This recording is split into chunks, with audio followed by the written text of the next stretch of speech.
नमस्कार. माझं नाव चेतन रेगे आणि सर्वांचं इतिहास मंचावर महाराष्ट्र मंडळ 2021चं सर्वांचं स्वागत.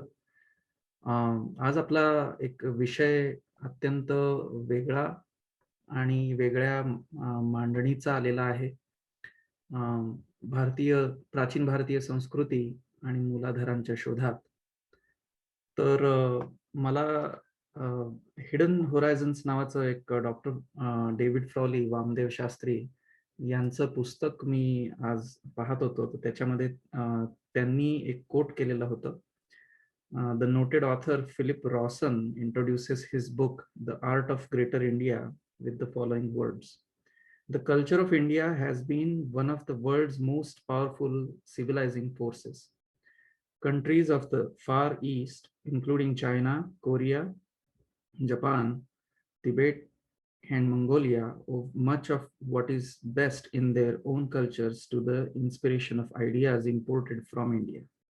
The West, too, has its own debts, but the members of that circle of civilizations beyond Burma, scattered around the Gulf of Siam and the Java Sea, virtually owe their very existence to the creative influence of Indian ideas. No conquest or invasion, no forced conversion imposed on them. They were adopted because the people saw they were good and they could see and use them. Their code of living, their conceptions of law and kingship, their rich literature, and highly evolved philosophy of life. इतकं सुंदर वर्णन Philip रॉसन यांनी त्यांच्या art of इंडियामध्ये केलंय. भारतीय संस्कृती ही खरोखर मदर ऑफ ऑल कल्चर्स मानता येते, इतकी जुनी आहे. 10,000 वर्षांच्या पूर्वीपासूनच्या गोष्टी आपल्याला इथे सापडतायत आणि त्याच्या नोंदी आहेत. आणि आपण कुठलाही इतिहास जेव्हा आपण लिहितो, तो संदर्भ आणि साधनांच्या शिवाय आपल्याला म्हणता येत नाही आणि मांडता पण येत नाही आणि तो विश्वसनीय ठरत नाही त्यांच्याशिवाय. तर हे मूलाधार फार महत्त्वाचे असतात आणि ह्याच मूलाधारांचा शोध आपल्याकडे आजचे वक्ते म्हणून जे लाभलेले आहेत, मी त्यांची ओळख करून देतो. त्यापूर्वी मी सुजाता ताई महाजन यांचे खूप आभार मानतो. कारण आम्हाला त्यांनी इतके छान वक्ते आणून दिलेत, ओळख करून दिले आणि आज त्यांनी आपल्याला वेळ दिलेला आहे. त्याच्याबद्दल मी सुजाता ताईंचे पण आभार मानतो. तर आज आपल्याला जे वक्ते लाभलेले आहेत, त्यांचं नाव आहे श्री गोपाळ रघुनाथ चिप्पलकट्टी. जन्म त्यांचा 1959 मधला राजगुरुनगर खेड, अ, अ, जिल्हा पुणेमध्ये. 7वी पर्यंतचं शिक्षण त्यांचं विद्याधाम प्रशाला शिरूर, जिल्हा पुणेमध्ये. 8वी ते 10वी परशुराम भाऊ विद्यालय जमखंडी कर्नाटक. पदवी त्यांनी राजाराम आणि न्यू महाविद्यालय कोल्हापूर येथे घेतली. पदवी त्यांची वृत्तपत्र विद्या आणि संज्ञापन रानडे इन्स्टिट्यूट पुणे इथे झाली, पुणे विद्यापीठ. मराठी इंग्रजी वृत्तपत्रात उपसंपादक, बातमीदार, दैनिक Sakal Kolhapur, Maharashtra Herald Pune, Free Press Journal Mumbai. शासकीय सेवेत उपसंपादक, मंत्रालय न्यूज रूम, लोकराज्य इंग्रजीमध्ये आणि राज्यपाल डॉक्टर पी.सी. अलेक्झांडर यांच्याकडे जनसंपर्क अधिकारी म्हणून त्यांनी सेवा केली. पत्र सूचना कार्यालय, इंडियन इन्फॉर्मेशन सर्व्हिस ग्रुप, बी अधिकारी, मुंबई आणि पणजी. आकाशवाणी मुंबई वृत्त संपादक, सहाय्यक संचालक वृत्त, आकाशवाणी पणजी, डी न्यूज, नवी दिल्ली सहाय्यक संचालक वृत्त आणि मग ऑगस्ट 2016 मध्ये ते सेवानिवृत्त झाले. याच्याशिवाय त्यांनी साहित्य निर्मितीमध्ये प्राचीन भारतीय संस्कृती मूलाधारांच्या शोधात त्यांचं जे सदामंगल पब्लिकेशन्सचं पुस्तक पण आहे आणि त्यांनी आत्ताच मला त्याच्याबद्दल सांगितलं की त्यांना पुरस्कार पण त्याच्याबद्दल मिळालेला आहे. ते त्याची अधिक माहिती देऊ शकतील आपल्याला. मी चिप्पलकट्टी सरांना आमंत्रण देतो आणि त्यांचं इथे स्वागत करतो. सर, तुम्ही सुरू करा. धन्यवाद चेतन. महाराष्ट्र मंडळ शिकागो इतिहास मंच, चेतन रेगे, उल्का नगरकर, प्राध्यापक डॉक्टर सुजाता महाजन या सर्वांचे मी आभारी आहे की आजच्या या झूम मीटिंग साठी मला निमंत्रित करण्यात आलं. माझ्या पुस्तकावर बोलण्याचा विषय आहे. हे माझं पुस्तक आहे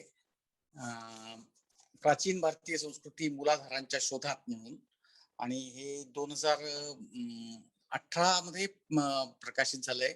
19 सालचा महाराष्ट्र शासनाचा शाहू पुरस्कार प्रौढ वाङ्मयासाठी असलेला मला शासनानं दिलेला आहे. या पुस्तकाची या संदर्भात सांगण्यासारखी गोष्ट अशी आहे की प्राचीन भारतीय संस्कृती असं पुस्तकाचं नाव आहे, परंतु पुस्तक इतिहास विषयाचं आहे. आता इतिहास म्हटल्यानंतर अनेक प्रकारच्या बाबी येतात. मुख्यतः इतिहासाचा संबंध काहीतरी युद्धांशी असतो किंवा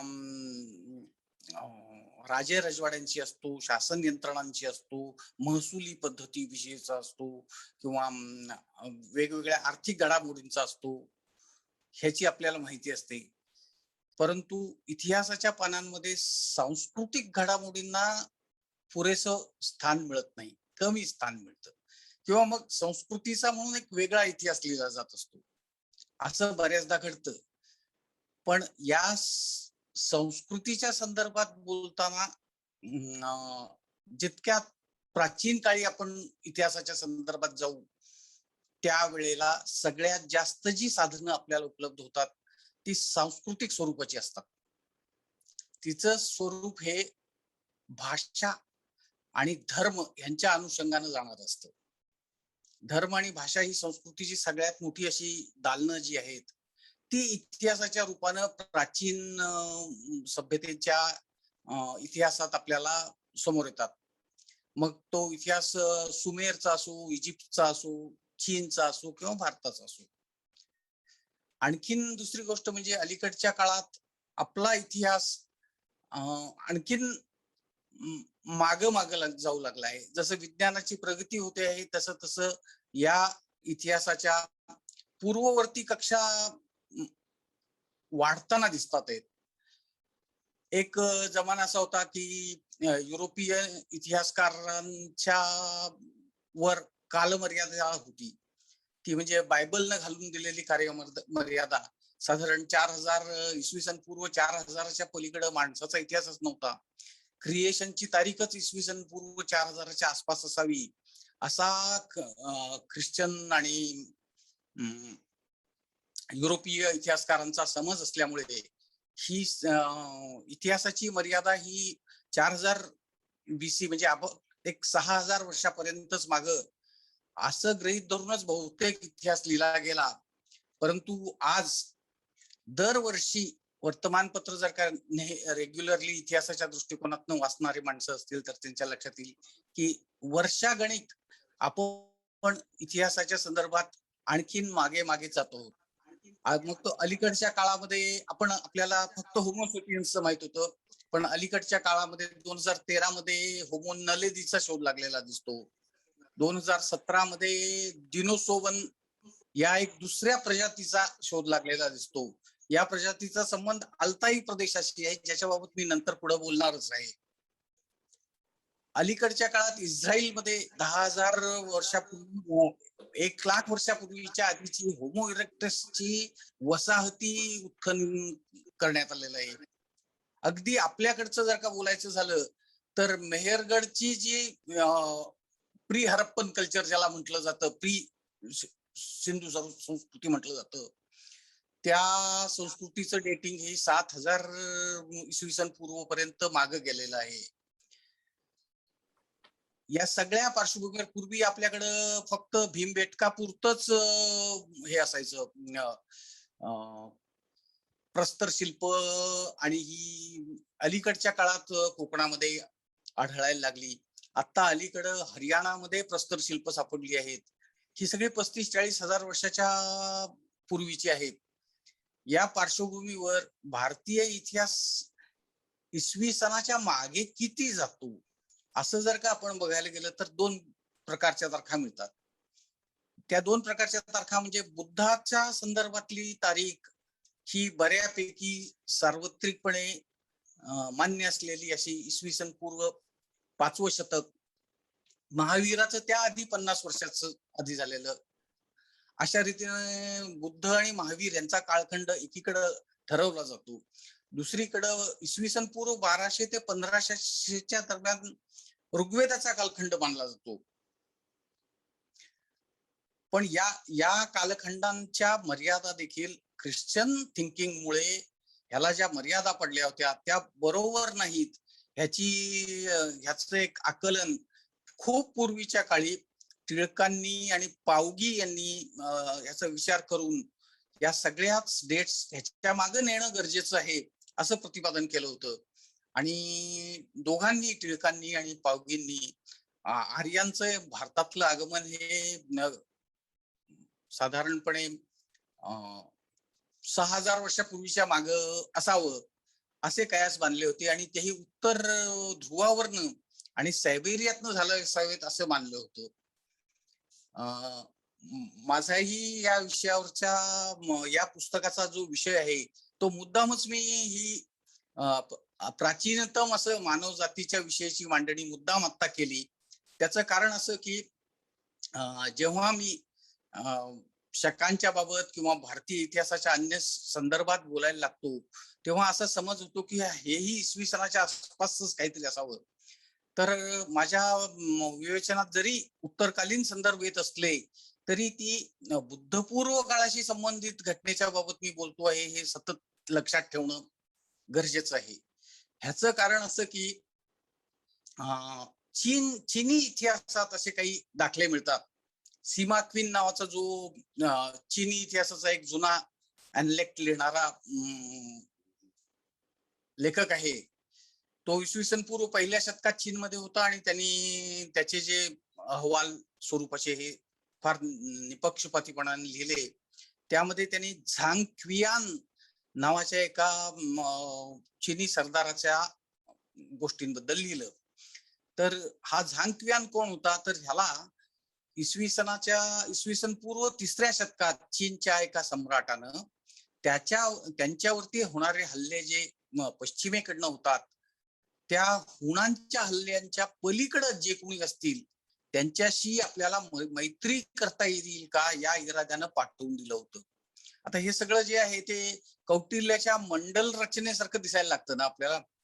आणि खरंच अशी स्थिती आहे की कौटिल्याची रचना असो किंवा पूर्वेकडची मगध ज्याला म्हणता येईल तिथली समाज रचनेचे अनेक अंग माझ्या वाचनामध्ये हळूहळू असं दिसायला लागलं की यांचा काहीतरी एक एकत्रित असा संबंध असावा.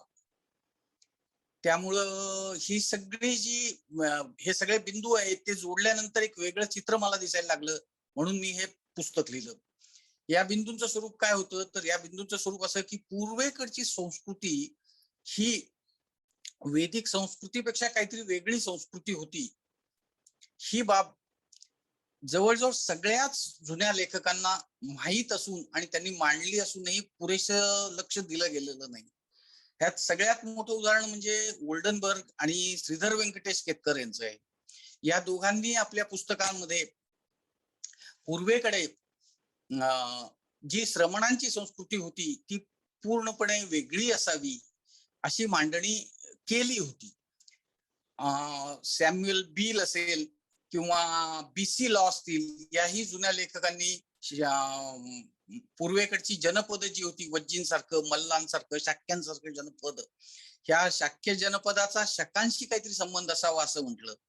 एवढंच नाही तर डॉक्टर आंबेडकरांनी हुवेर शुद्रास नावाचा एक महान ग्रंथ लिहिला. त्यामध्येही त्यांनी आर्यांची आगमन भारतात केवळ एकच झाली असं समजणं चुकीचं असेल. त्याच्याऐवजी ती एकापेक्षा जास्त झाली असं मानणं योग्य ठरेल. आणि आर्य हा काही एक वांशिक भाग नसावा तर तो एक भाषेच्या स्वरूपाचा भाषा बोलणारा गट या अर्थानं त्याच्याकडे पाहायला जावं अशी मांडणी केली होती. आता तसं बघितलं तर ग्रियर्सन, हटन वगैरे ह्यांच्या साहित्यातही आर्य पूर्व पण इंडो युरोपियन भाषा बोलणाऱ्यांचा उल्लेख वारंवार येतो. त्याला ते शक म्हणतात, सिथियन्स म्हणतात. नंतरच्या काळात समाजशास्त्रामध्ये GS घुरी यांनी देखील सिथियन्स असा एक वेगळा प्रकार मानून त्याविषयीची मांडणी केलेली दिसते. झांगक्वियांची ही स्टोरी जर का आणखीन पुढे न्यायची झाली तर असं की झांगक्वियांना आत्ताचा जो सिल्क रोड म्हणून प्रख्यात रोड आहे, ज्याच्याविषयी फार मोठ्या प्रमाणावर कॉफी टेबल पुस्तकं असतात आणि फार मोठ्या प्रमाणावर गेल्या काही वर्षात तर पर्टिक्युलरली विशेषतः चीन हा वेगवेगळे जागतिक हमरस्ते बनवण्याचा जो मार्ग स्वीकारला आहे, त्यानंतर हे सगळं फारच उजेडात आलेलं आहे.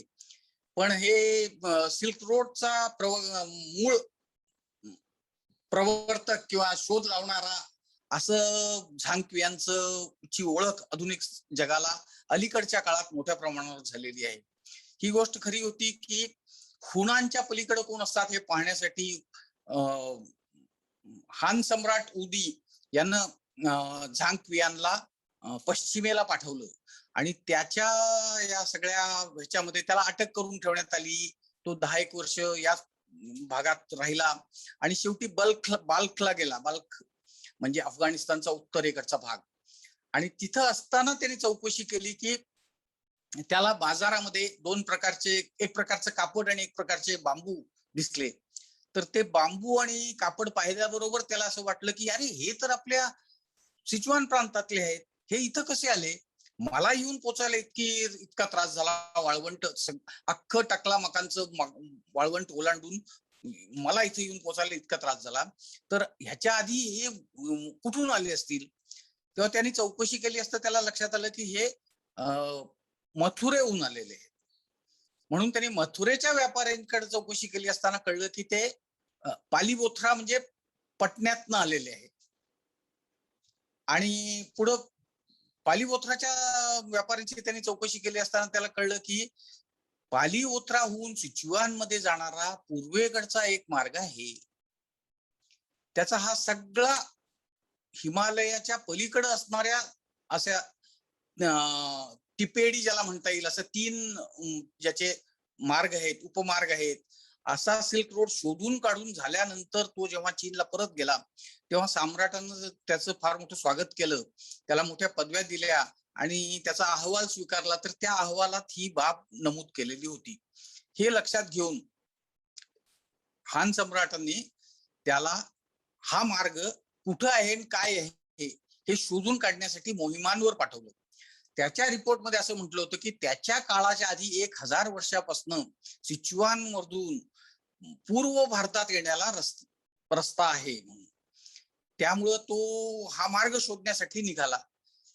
त्याच्या थोडे दिवस आधीच काही काळ आधीच पश्चिमेकडच्या चीनच्या भागामध्ये बा आणि शू कल्चरची राज्य होती. शू हे फार मोठं राज्य होतं. शू पर्यंत पोहोचायला चीनी लोकांना काही समस्या नव्हती. पण शूच्या पुढे जो युनानचा प्रांत होता दक्षिणेकडे, म्हणजे चीनी पश्चिम भागामध्ये, चीनच्या पश्चिम भागातल्या दक्षिणेकडच्या भागात युनान आहे. आजही त्याला साऊथ चायना म्हणतात, साऊथ वेस्ट चायना म्हणतात काही वेळेला. तर इथून म्यानमार मार्गे भारतात येणारे जे रस्ते आहेत त्यांचा शोध घेण्यासाठी तो आला असताना त्याला युनान मधल्या टोळ्यांनी अडवलं आणि एकदा नाही, दोनदा नाही, 3-4 वेळेला त्यांनी मोहिमा चालवल्या आणि शेवटी त्याला जाता आलं नाही. आता या कथेचा एक तात्पर्य आपल्याला असं काढता येतं की सिचुआन आणि युनान हे आजच्या चीनचे जे प्रांत आहेत, हे प्रांत त्या काळी चीनचा भाग नव्हते. आणि मजेची गोष्ट अशी आहे की सिचुआन आणि युनान या भागामध्ये चीनच्या प्राचीनतम संस्कृती जन्माला आलेल्या दिसतात. सगळ्या प्राचीनतम संस्कृती या चीनी आदिवासी लोकांच्या संस्कृती होत्या. परंतु चीनच्या नॅशनलिस्टिक पिरियडमध्ये, त्यांच्या स्वातंत्र्य युद्धाच्या काळामध्ये आणि नंतर मार्क्सवादी कम्युनिस्ट राजवटीमध्ये, माओ त्से-तुंगच्या राजवटीमध्ये या गोष्टींना दरकिनार करून सेंट्रल प्लेन्स ज्याला म्हणतात,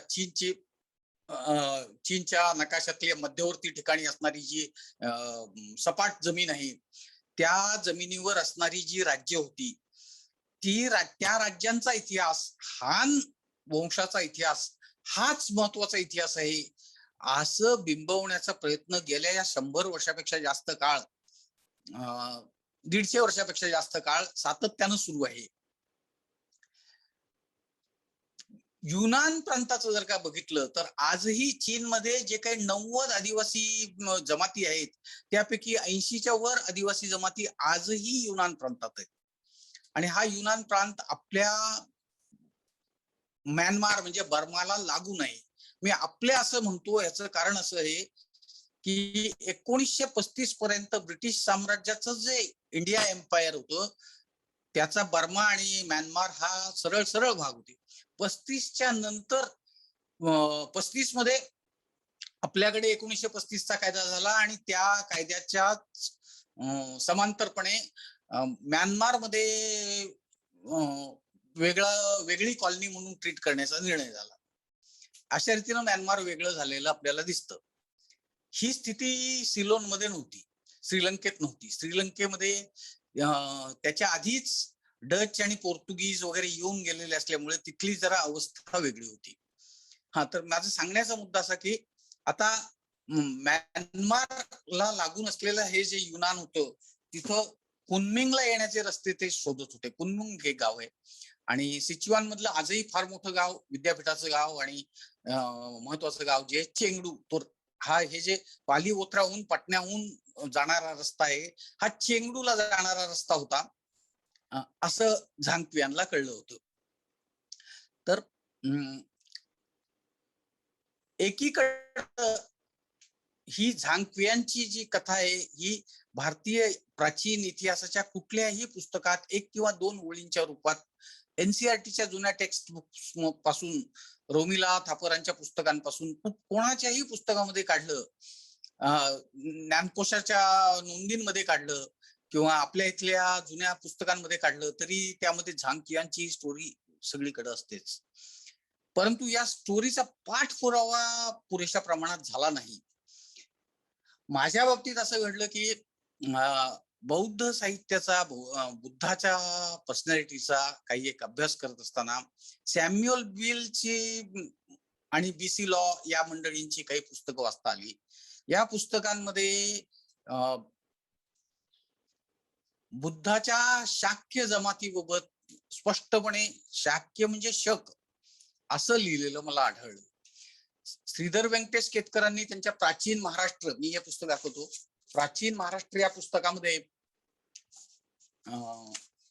हे मला वाटतं 1927 मध्ये लिहिलेलं पुस्तक आहे आणि प्राचीन महाराष्ट्र या पुस्तकात विस्तृतपणे त्यांनी श्रीधर व्यंकटेश केतकरांनी हे सांगायचा प्रयत्न केला आहे की शाक्य म्हणजे शकांचं अभिजन, शकांचं मूळ स्थान आणि बुद्धाचं आणि शाक्यांचा शकांशी असलेला संबंध श्रीधर व्यंकटेश केतकरांनी 1927 मध्येच सांगितलेलं आहे.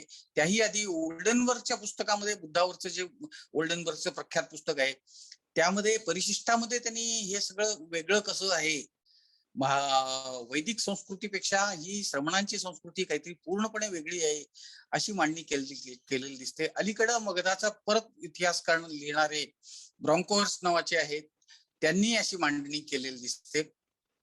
पण या सगळ्या गोष्टींकडे दुर्लक्ष झालं. परंतु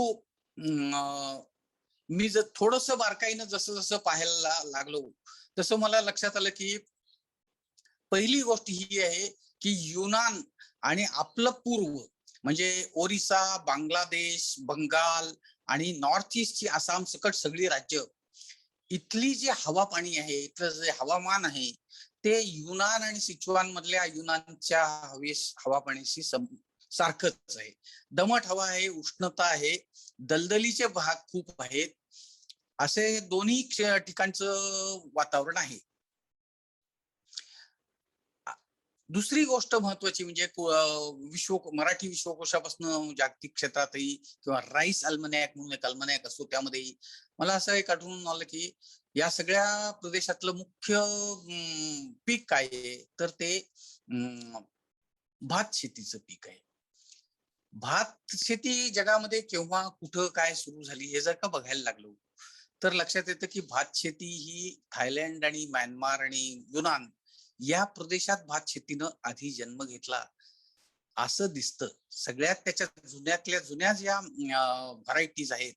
अलीकडं काही मंडळींनी गंगेच्या खोऱ्यात देखील जुन्या भाताच्या म्हणजे साधारण 8,000 वर्षापूर्वीचे पुरावे सापडलेले आहेत, नाहीच नाही. पण कदाचित चीन मधला हा भात आणि चीन किंवा थायलंड बर्मा मधला भात, हा भात 10,000 वर्षापूर्वीचा पण असावा असं दिसतं. या प्रदेशामध्ये गहू किंवा जव खाण्याची पद्धत परंपरा नव्हती आणि ह्याच्या उलट नेमकं ऋग्वेदिक कल्चरमध्ये आहे. ऋग्वेदामध्ये तांदळाचे जे तांदूळ या शब्दासह ज्या बाकीचे जे शब्द आहेत, हे शब्द बॉरोईंग आहेत. जागतिक भाषाशास्त्रज्ञांनी ऋग्वेदात एक 3% शब्द हे बाहेरनं दुसऱ्या भाषांमधनं घेतले गेलेले शब्द आहेत असं म्हटलंय. त्याच्यामध्ये प्रोटो ऑस्ट्रोलाइड किंवा मुंडा कोलारियन या आदिवासी जमातीच्या भाषांच्या शब्दांचा मोठा संग्रह त्यात दिसतो. जसं की लांगुल हा शब्द आहे, हा संस्कृतमध्ये आहे, पण हा शब्द मूळ संस्कृतचा नाहीये. तर हा मुंडा कोलारियन भाषांमधला आहे आणि आजही ऑस्ट्रेलियात ज्या मुंडा सदृश्य आदिवासींच्या भाषा शिल्लक आहेत, त्यामध्ये हा शब्द आढळतो. म्हणजे लांगुल म्हणजे हे नांगर, ज्याला आपण नांगर म्हणतो, किंवा तांबूल असा शब्द आहे. असे अनेक शब्द आहेत. तसंच तांदूळ हा शब्दही या आदिवासी जनतेच्या भाषांमधनं संस्कृतमध्ये आगमित आलेला असा शब्द आहे. ही गोष्ट ही लक्षात आली. आता हे कनेक्शन बघा की पश्चिमेकडे वायव्येकडून जे काही आर्य आले असं आपण म्हणतो, ते बोलन आणि खैबर या खिंडींमधनं आले असं गेले 100 वर्षापेक्षा जास्त इतिहास लेखनाचा सगळा भाग सांगतो आपल्याला. गेल्या काही वर्षात आर्यांचं आक्रमण झालं का नाही या विषयावर घमासान युद्ध इंटरनेटवर आणि अन्य माध्यमांमधनही सुरू आहे आणि त्याचे मोठे मोठे स्कॉलर्सनी त्याच्यात उड्या मारलेल्या आहेत आणि दोन्ही बाजूंनी अनेक गोष्टी आहेत. पण सरशी मात्र हिंदुत्ववाद्यांची झालेली दिसते. ती म्हणजे अलीकडच्या काळात आक्रमण हा शब्द त्यातनं नाहीसा झालेला आहे. तर त्याऐवजी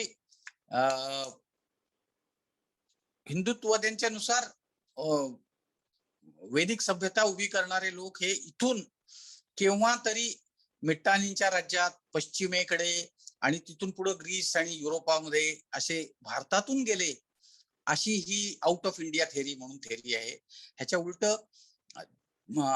रूढ असलेली थेरी जी आहे ती आर्यांनी आक्रमण केली अशी थेरी होती. आक्रमण केलेली गोष्ट तर सगळ्याच लोकांनी मागे घेतली आहे. रोमिला थापरांचं तर असं म्हणणं आहे की 86 सालीच त्यांनी हे सांगितलं होतं की आक्रमण वगैरे असं काही नाहीये. परंतु अगदी अलीकडचं उदाहरण द्यायचं झालं तर अस्को पार्पोला हे जे डॅनिश स्कॉलर होते, हरप्पाचे फार मोठे स्कॉलर, त्यांनी हिंदुइझम वरती एक पुस्तक लिहिलेलं आहे. 2011चं पुस्तक आहे ते. गेल्या वर्षी त्यांचं निधन झालं बहुतेक. तर त्या 2011च्या पुस्तकात देखील अफगाणिस्तानच्या उत्तरेला जे BMAC म्हणून बॅक्टेरिया मार्जियाना कॉम्प्लेक्स म्हणून एक आर्किओलॉजिकल कल्चर आहे, त्या कल्चर मध्ये हरप्पा लोकांच्या वसाहती होत्या व्यापाऱ्यांच्या आणि त्यांच्याशी संबंधातनं हे आर्य भाषा बोलणारे आर्य सदृश्य लोक हरप्पात उतरून आले असावेत. हा अगदी लेटेस्ट असा आर्यांच्या संदर्भातला सिद्धांत म्हणून अस्को पार्पोलांनी मांडलेला दिसतो. आता हरप्पा हे आणखीन एक वेगळंच आहे. परंतु हा सगळा जो हरप्पाचा विषय आहे हा नॉर्थ वेस्टचा म्हणजे वायव्यचा विषय आहे. आणि मी जे म्हणतो आहे ते असं की ऋग्वेद लिहिण्याच्या आधी देखील, ऋग्वेदाचे आर्य भारतात येण्याच्या आधी इथं देशज किंवा पूर्वेकडून आलेले आर्य होते आणि त्यांच्या भाषा ही वैदिक भाषांशी संलग्न अशाच इंडो युरोपियन भाषा होत्या. ही मांडणी, बेसिक मांडणी श्रीधर व्यंकटेश केतकरांनी भाषेच्या संदर्भात तर त्यांनी एकट्यानेच केवळ, कारण ओल्डनबर्ग या भाषांचा उल्लेख करत नाही. तो फक्त एवढंच म्हणतो की पूर्वेलाही आर्यपूर्व आर्य वंशिक लोक होते असं त्याचं म्हणणं आहे. काय पण अनेकांनी अनेक पद्धतीनं जरी सांगितलेलं असलं तरी त्याच्याकडे इतिहासकारांनी पुरेसं लक्ष दिलेलं नाही. याचं एक महत्वाचं कारण काय आहे की नॉर्मली इतिहास हा जेते लोक लिहितात आणि जितांच्या संदर्भात पुरेशी काळजी घेण्याची त्यांना गरज नसते असं दिसतं. जगभरातल्या प्राचीन संस्कृतीचा इतिहास जर का आपण बघितला तर त्यामध्ये त्या संस्कृतींचा कुठल्या संस्कृतींच्या एकत्रीकरणामुळं इजिप्त, सुमेर, चीन, जपान सारख्या प्राचीन संस्कृती उभ्या राहिल्या ह्याची माहिती सुरुवातीच्या पानांमध्ये सगळ्या संस्कृतींच्या अभ्यासात पुस्तकात येत असते. भारताच्या संदर्भात मात्र ही मांडणी अशी कधीच केली गेली. पूर्वी भारताचा इतिहास ऋग्वेदापासून सुरू व्हायचा आणि 1920 नंतर जसं हरप्पा सापडायला लागलं तसं हरप्पा सुरू व्हायला लागला आणि त्यानंतर वैदिक मांडणी यायला लागली. आणि मग वैदिक मांडणी झाली की वैदिक धर्माच्या विरोधात बुद्धानं निशाण उभं केलं आणि बुद्धानं वैदिक धर्माशी फारकत घेऊन विशेषतः यज्ञाला विरोध करून आपला स्वतःचा वेगळा धर्म स्थापन केला. अशा प्रकारची मांडणी सगळ्यांनीच केलेली दिसते. याला थोर हिंदुत्ववादी जुने लेखक जे दयानंद सरस्वती असतील, एस राधाकृष्णन असतील किंवा स्वामी विवेकानंद असतील यांच्यापैकी कोणाचाच अपवाद नाही. या सगळ्याच लोकांनी असं म्हटलं की बुद्धाच्या धर्माची सुरुवात ही ह्याच्यावर यज्ञ यागावर आधारित असलेल्या वैदिक संस्कृतीच्या विरोधात झाली. माझा थोडासा बौद्ध लिटरेचरचाही अभ्यास असल्यामुळं तिथंही मला हे जाणवलं की बुद्ध जेव्हा त्याच्या परिक्रमेला बाहेर पडतो, एकदा बुद्धपद प्राप्त झाल्यानंतर, तर तो त्याच्या पश्चिमेच्या भ्रमणात त्याच्या एरियापासून तो जसा जसा पश्चिमेला जातो तसं तसं त्यांचं वैदिक ब्राह्मणांशी त्याचे वादविवाद होतात आणि तेही पराकुटीचे वादविवाद नाहीत. आणि दुसरी गोष्ट म्हणजे शाक्यांची जी राजधानी कपिलवस्तू आहे किंवा शाक्यांचं मल्लांचं राज्य जिथं आहे तिथं बघितलं तर तिथं वैदिक ब्राह्मणांना सिटिझनशिप नाहीये, ते सिटिझन्सच नाहीयेत, त्यांना संतागारात येण्याची परवानगी नाहीये. एवढंच नाही तर शाक्यांचे तरुण ब्राह्मणांची कुचेष्टा करतात संतागारात येण्याच्या संदर्भात, असं पण त्रिपिटकामध्ये आढळतं. रिस डेव्हिड सारखे किंवा धर्मानंद कोसंबी सारखे जे बौद्ध साहित्याचे फार मोठे अभ्यासक आहेत त्यांनीही हे मानलेलं आहे. आणि जनरली सगळ्यांनाच माहित आहे की पूर्वेकडच्या राज्यांमध्ये चंद्रगुप्त मौर्याच्या आधीच्या पिरियडमध्ये सार्वत्रिकपणे पसरलेला धर्म हा बौद्ध जैन धर्मच होता. आणि वैदिक धर्माला त्या ठिकाणी, मी आता हिंदू हा शब्द या परिप्रेक्ष्यात वापरत नाही, त्याचं कारण असं की त्या जमान्यात त्याला हिंदू हे नाव नव्हतं, त्याला आजकालच्या पद्धतीनुसार सनातन असं म्हणायचं एक प्रघात नव्यानं पडलेला आहे. पण तो देखील शब्द मला पुरेसा वाटत नाही, कारण ज्या गोष्टींचं प्रत्यक्ष तिथं वावर असण्याची शक्यता असेल तो वावर फक्त वैदिक यज्ञ संस्कृतीचाच होता. त्यामुळं त्याला वैदिक म्हणणं हे मला बरोबर वाटतं. आणि वैदिक संस्कृतीतले अनेक गोष्टी ऑब्विसली महावीर आणि बुद्धाच्या संदर्भातल्या जुन्या पुस्तकांमध्ये आढळतात. आता साधी गोष्ट आहे की बुद्धाचं गोत्र कुठलं, गौतम हे गोत्र होतं त्याचं, किंवा अशा प्रकारची मांडणी त्रिपिटकातल्या जुन्या पुस्तकात आढळते. तर हे गोत्रांची जी पद्धत आहे ती मुळातच वैदिक आहे, किंवा अशा अनेक गोष्टी सांगता येतील. किंवा बौद्धांमध्ये ब्रह्म असतो पण त्याचं नाव सहमपती ब्रह्म असं असतं, म्हणजे तो एक वेगळ्या प्रकारचा ब्रह्म असतो. किंवा इकडे इंद्राचं शक्र हे नाव फारसं वैदिक लिटरेचरमध्ये फेमस नाही, आपण इंद्रच म्हणतो नॉर्मली, इंद्रवरून संघर्षातही इंद्रच म्हणतो. आणि ताई चक्र हे नाव वैदिकांना माहित आहे परंतु त्याचा पुरेसा वापर नाही. असे दुवे मला सापडत गेले. यातला एक आणखीन महत्वाचा दुवा म्हणजे बुद्धाच्या वडिलांचं नाव होतं शुद्धोदन. शुद्ध ओदन, ओदन हा शब्द येतो तांदळाचा. तर मजा अशी की त्यांचे 5 भाऊ आहेत. धर्मानंद कोसंबांनी त्यांच्या सगळ्या 5ही भावांची बुद्धाच्या काकांची नावं दिली आहेत. अमलोदन वगैरे अशी नावं आहेत त्याची. शुद्धोदन आणि सगळे सगळे ओदन या शब्दाने एंड होणारी शब्द आहेत ते नावं. तर हे असं का झालं? ज्या घरामध्ये तांदळाला इतकं प्रचंड महत्व होतं, की त्या घरात जन्मलेल्या प्रत्येक मुलाचं नाव तांदळावरून दिलं गेलं. ती संस्कृती आणि वैदिक संदर्भात पाहायला गेलं तर तांदळाचा तिथं लवलेश नाही. दांडेकरांसारखे मोठे इंडॉलॉजिस्ट असं सांगतात, की नारळ, सुपारी आणि तांदूळ यासारखे जे आजच्या फुलं आणि पूजा हे जे आजच्या हिंदू धर्मातले फार महत्वाचे घटक आहेत, हे वैदिक काळी नव्हते. तर मग काय होतं? तर वैदिक काळी गहू आणि जव होतं. तांदळाचा वापर फारसा दिसत नाही आणि जो असतो तो मग ऋग्वेदाच्या 10व्या मंडळात किंवा मग उत्तरकालीन ब्राह्मण ग्रंथांमध्ये किंवा अथर्ववेदामध्ये काही ठिकाणी असं दिसू लागतं. म्हणजे आता गहू, तांदूळ ही सगळी जी आहेत ही एक प्रकारच्या गवतांच्या बियांची हे आहेत, धान्य आहेत. पण यांच्या आधी मिलेट्स ज्यांना म्हणतात, नाना प्रकारचे सोरगम हे मिलेट आहे, म्हणजे आपले ज्वारी, बाजरी, नाचणी हे फार मोठ्या प्रमाणावर खाल्लं जात होतं. त्यांची जागा गव्हाने घेतली आणि पर्टिक्युलर उत्तरेला आणि वायव्येला घेतली असं दिसतं. पण पूर्वेकडच्या भागात तरी असावं की नाही, तर त्यांच्याहीकडे तांदळाच्या आधी मिलेट्स होते आणि त्या उत्तर चीनच्या भागामध्ये, मंगोलियाच्या दक्षिण भागामध्ये मिलेट्स, प्राचीन मिलेट्सचे खूप पुरावे सापडले आहेत. आणि या सगळ्या भागांचा जर का आपण आणखीन प्राचीनतम अभ्यास केला तर बकव्हीट नावाचं, त्याला काहीतरी मराठी शब्द मी आता विसरलो या क्षणाला. बकव्हीट नावाचं धान्य होतं, जे साधारणपणे आपल्या करडई सारखं त्याचं बीज होतं. करडईचं बीज जसं असतं तसं. आणि हे या संपूर्ण प्रदेशातलं आशियातलं सगळ्यात महत्वाचं मानवी खाणं होतं. आणि बकव्हीटच्या जागा घेणारी 2 महत्वाची बकव्हीटची जागा बाकीच्या मिलेट्सनी घेतली, जी लहान मिलेट्स आहेत.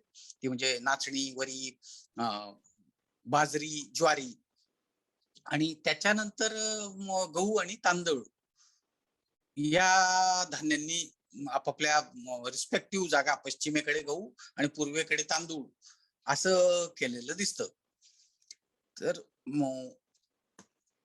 पूर्वीचा इतिहासाचा आणखीन एक प्रॉब्लेम काय होता, की मार्क्सवादी इतिहासकारांचं काही एक प्रकारचं कॉन्ट्रीब्युशन आहे. त्यात महत्वाचं म्हणजे इतिहास का लिहायचा आणि इतिहासाचे टप्पे कसे पाडायचे या विषयावरची त्यांची हिस्टोरिओग्राफी खूप प्रख्यात आहे. त्यामध्ये सगळ्यात मूर्धन्य इतिहासकार म्हणजे गॉर्डन चाइल्ड. गॉर्डन चाइल्डने असा एक पूर्वाग्रह धरला असं म्हणेन मी. आणि त्या जमान्यात जे काही उत्खनन वगैरे होत होतं त्या संदर्भात हा त्यांच्याकडे जन्मलेला पूर्वाग्रह असावा. तो म्हणजे लोह युगाच्या आधी जंगल कापण्यासाठी माणसाकडे साधनं नव्हती. त्यामुळं मोठी नदी जिथं असेल त्या प्रदेशात संस्कृती उभा राहणं शक्य नाहीये. म्हणून इजिप्तमध्ये, सुमेरमध्ये आणि सिंधू नदीच्या, सरस्वती नदीच्या वाळलेल्या पात्रांमध्ये, कोरड्या ठिकाणी जिथं वाळवंट सदृश्य जमीन आहे अशा ठिकाणीच फक्त प्राचीन संस्कृती जन्माला येऊ शकली. अशा प्रकारची एक मांडणी मार्क्सवादी, नव मार्क्सवादी सर्व प्रकारची माणसं करत असतात. काय याला अनुसरून भारतीय इतिहासाचा फार मोठा भाग लिहिला गेला. आणि मग हे एक लिमिट, हे एक बंधन पडलं, की जोपर्यंत लोहाचा शोध लागत नाही तोपर्यंत तिथं काही संस्कृती आहे असं म्हणायचंच नाही. पण असं याचा अर्थ असा झाला की इसवी सन पूर्व 800 पर्यंत भारतामधलं जे व्यवस्थितपणे वापरात येणारं लोह आहे ते त्याचं प्राचीनतम पुरावे इसवी सन पूर्व 800 पर्यंतच मिळतात. इसवी सन 500च्या दरम्यान त्रिपिटकांमध्ये बौद्ध लिटरेचरमध्ये लोहाचं काम करणाऱ्या लोहाराची अनेक उदाहरणं, रस्त्याच्या कडेला बसून तो चुर्र करणं, तापलेलं लोह पाण्यात घालतो असं वर्णन असणारी वगैरे भरपूर वर्णन आलेली आहेत. पण हे लिमिट इसवी सन पूर्व 800ला थांबलं आणि त्याच्या आधी गंगेच्या खोऱ्यात वस्ती असणं शक्यच नाही असा आग्रह सगळ्यांनी धरून घेतला. मग ह्याचा परिणाम काय झाला की बुद्धाचं आणि महावीराचं जे पिरियडायझेशन आहे त्याच्या आधी फार तर 200 वर्ष सगळ्याच वैदिक लिटरेचरला देऊया आपण असं गृहीत धरून शतपथ ब्राह्मण, ऐतरेय ब्राह्मण यांचं डेटिंग करण्यात आलं आणि हे 8व्या इसवी सन पूर्व 8व्या शतकाच्या मागे जाता येणार नाही असं डिक्लेअर केलं गेलं. आणि मॅक्स मुलरनं त्याच्या आधीच ऋग्वेदाचा इसवी सन पूर्व 1200चा खुंटा मारून ठेवलेला होता. त्यामुळं हे सगळं 1200च्या आतमध्येच बसवायचं ही आयडिया आली. परंतु आजकालचं सगळं जे काही सापडतं आहे त्याच्यामुळं लक्षात येतं की या सगळ्या भागात गंगेच्या खोऱ्यामध्ये मध्ये मध्ये जिथं रिकाम्या जागा असायच्या तिथं वस्त्या असायच्या. जंगल सार्वत्रिक नसतं, जंगलात मध्ये पॅचेस असतात, तिथं माणसं राहतात आणि त्यांची सगळी उपजीविका उलटी जंगलावर चालते. नदीच्या पुरात वाहून जाऊ नये म्हणून थोडेसे उंचवट्यावरती ते आपापल्या संस्कृत्या वसवतात असं चिन्ह दिसतं. हे एक. दुसरी गोष्ट म्हणजे ब्रॉन्झ हा धातू अत्यंत महत्वाचा धातू आहे. या धातूचा वापर साधारणपणे 2000 इसवी सन पूर्व 2000 पासून दिसतो आणि याच्यासाठी ब्रॉन्झ निर्माण करण्यासाठी तांब्याचा वापर तो त्याच्याही आधीपासून म्हणजे ताम्रयुगापासून म्हणजे 3500 BC वगैरे या पिरियड पासून पण दिसतो. मग आता ब्रॉन्झ तांब जर का असेल तर तांब्यानं जर का लाकूड तोडायचं म्हटलं तर त्याची धार टिकत नाही, तांब तुटतं. मग ते तांब मजबूत करण्यासाठी ब्रॉन्झ किंवा कास्य बनवलं गेलं. हे कसं बनवलं जायचं तर त्याच्यामध्ये टिन घातलं जायचं. आता हे सिद्ध झालेली गोष्ट आहे की 10,000 वर्षापूर्वी देखील पृथ्वीच्या एका टोकापासून दुसऱ्या टोकापर्यंत आदिवासी लोक हस्ते परहस्ते टिनचा व्यापार करत होते. टिनच्या धातूचे तुकडे जुन्या काळी 1000 इसवी सन पूर्व 1000 साली वगैरे बुडलेल्या बोटींमध्ये वगैरे देखील सापडलेले आहेत. आणि आता तर त्याचं हे काहीतरी प्रोटॉन टोमोग्राफी वगैरे करतात, त्यामुळं ब्रॉन्झ कुठं बनलेलं आहे, त्याच्यामधलं टिन कुठून आलेलं आहे ह्याचा देखील शोध लावता येतो. तर टिन घालून जे ब्रॉन्झ बनवलं जायचं त्याच्यामुळं जंगल, फार मोठं जंगल तोडता येत नसेल पण जंगल तोड करता येऊ शकायची.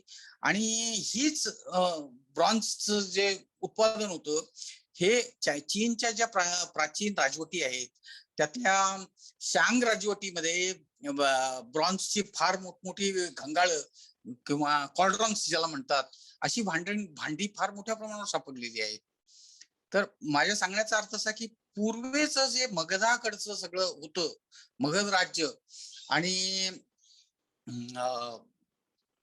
ते त्याचा परिप्रेक्ष्य वेगळा होता. ते सगळे तांदूळ खाणारे लोक होते, ते दमट हवेत राहणारे लोक होते, ते कोर्स घोडे वापरत होते. आता घोडे म्हटल्याबरोबर परत आपण आर्यनकडे जातो.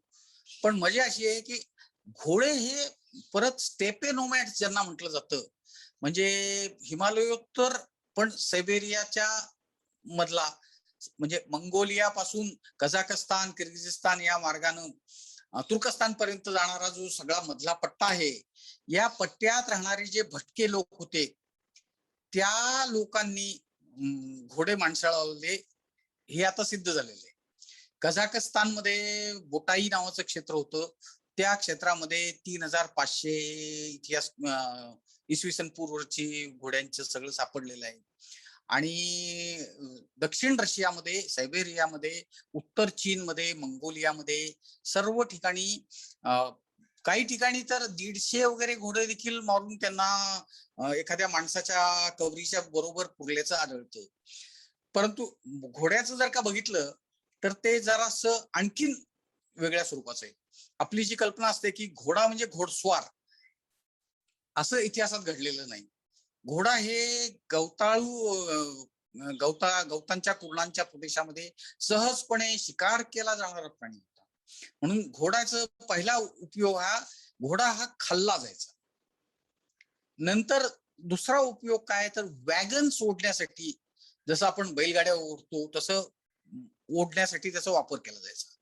त्याच्यानंतरचा त्याचा जो वापर आहे, जो अनातोलियामध्ये किंवा या मिट्टानी वगैरे आर्य सदृश्य भाषा बोलणारे हिटाइट्स ह्यांच्याकडे आढळायला सुरू होतो. तो काय आहे तर ते 2 माणसं उभं राहणारा लाईट रथ, युद्धाचा रथ. ही 2 माणसं खरं बघितलं तर आपण फार मोठा कृष्ण आणि अर्जुनाचा जो रथ दाखवतो तो फार मोठा ह्यूज 4 घोड्यांचा आणि असा मोठा असा आहे, तसं वर्णन आहे गीतेतलं.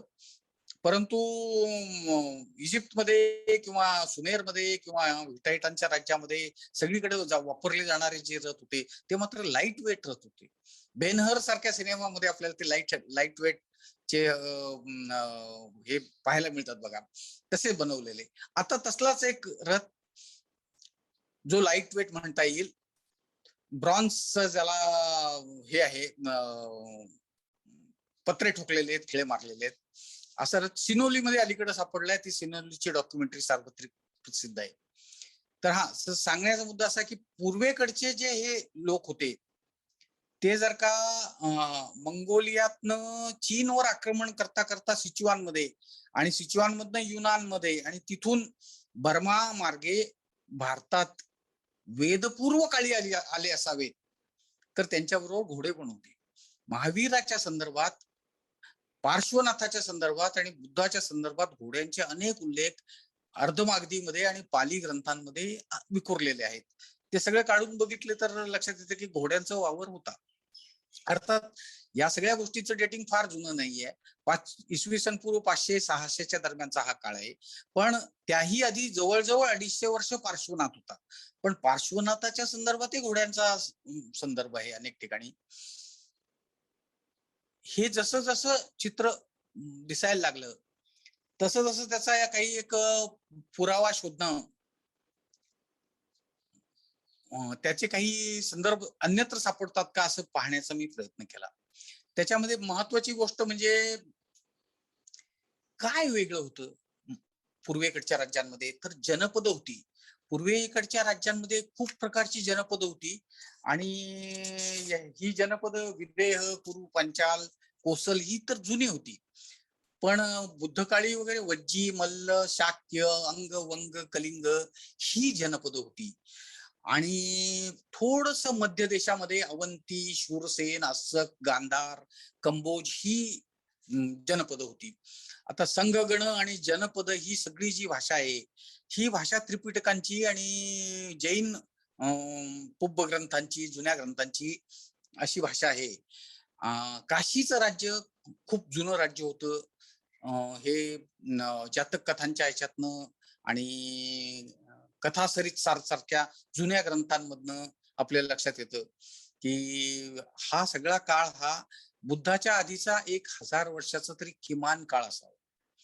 बुद्ध आपला इतिहास 10,000 वर्षापर्यंत मागे जातो असं मगाशी मला वाटतं चेतन म्हणाला.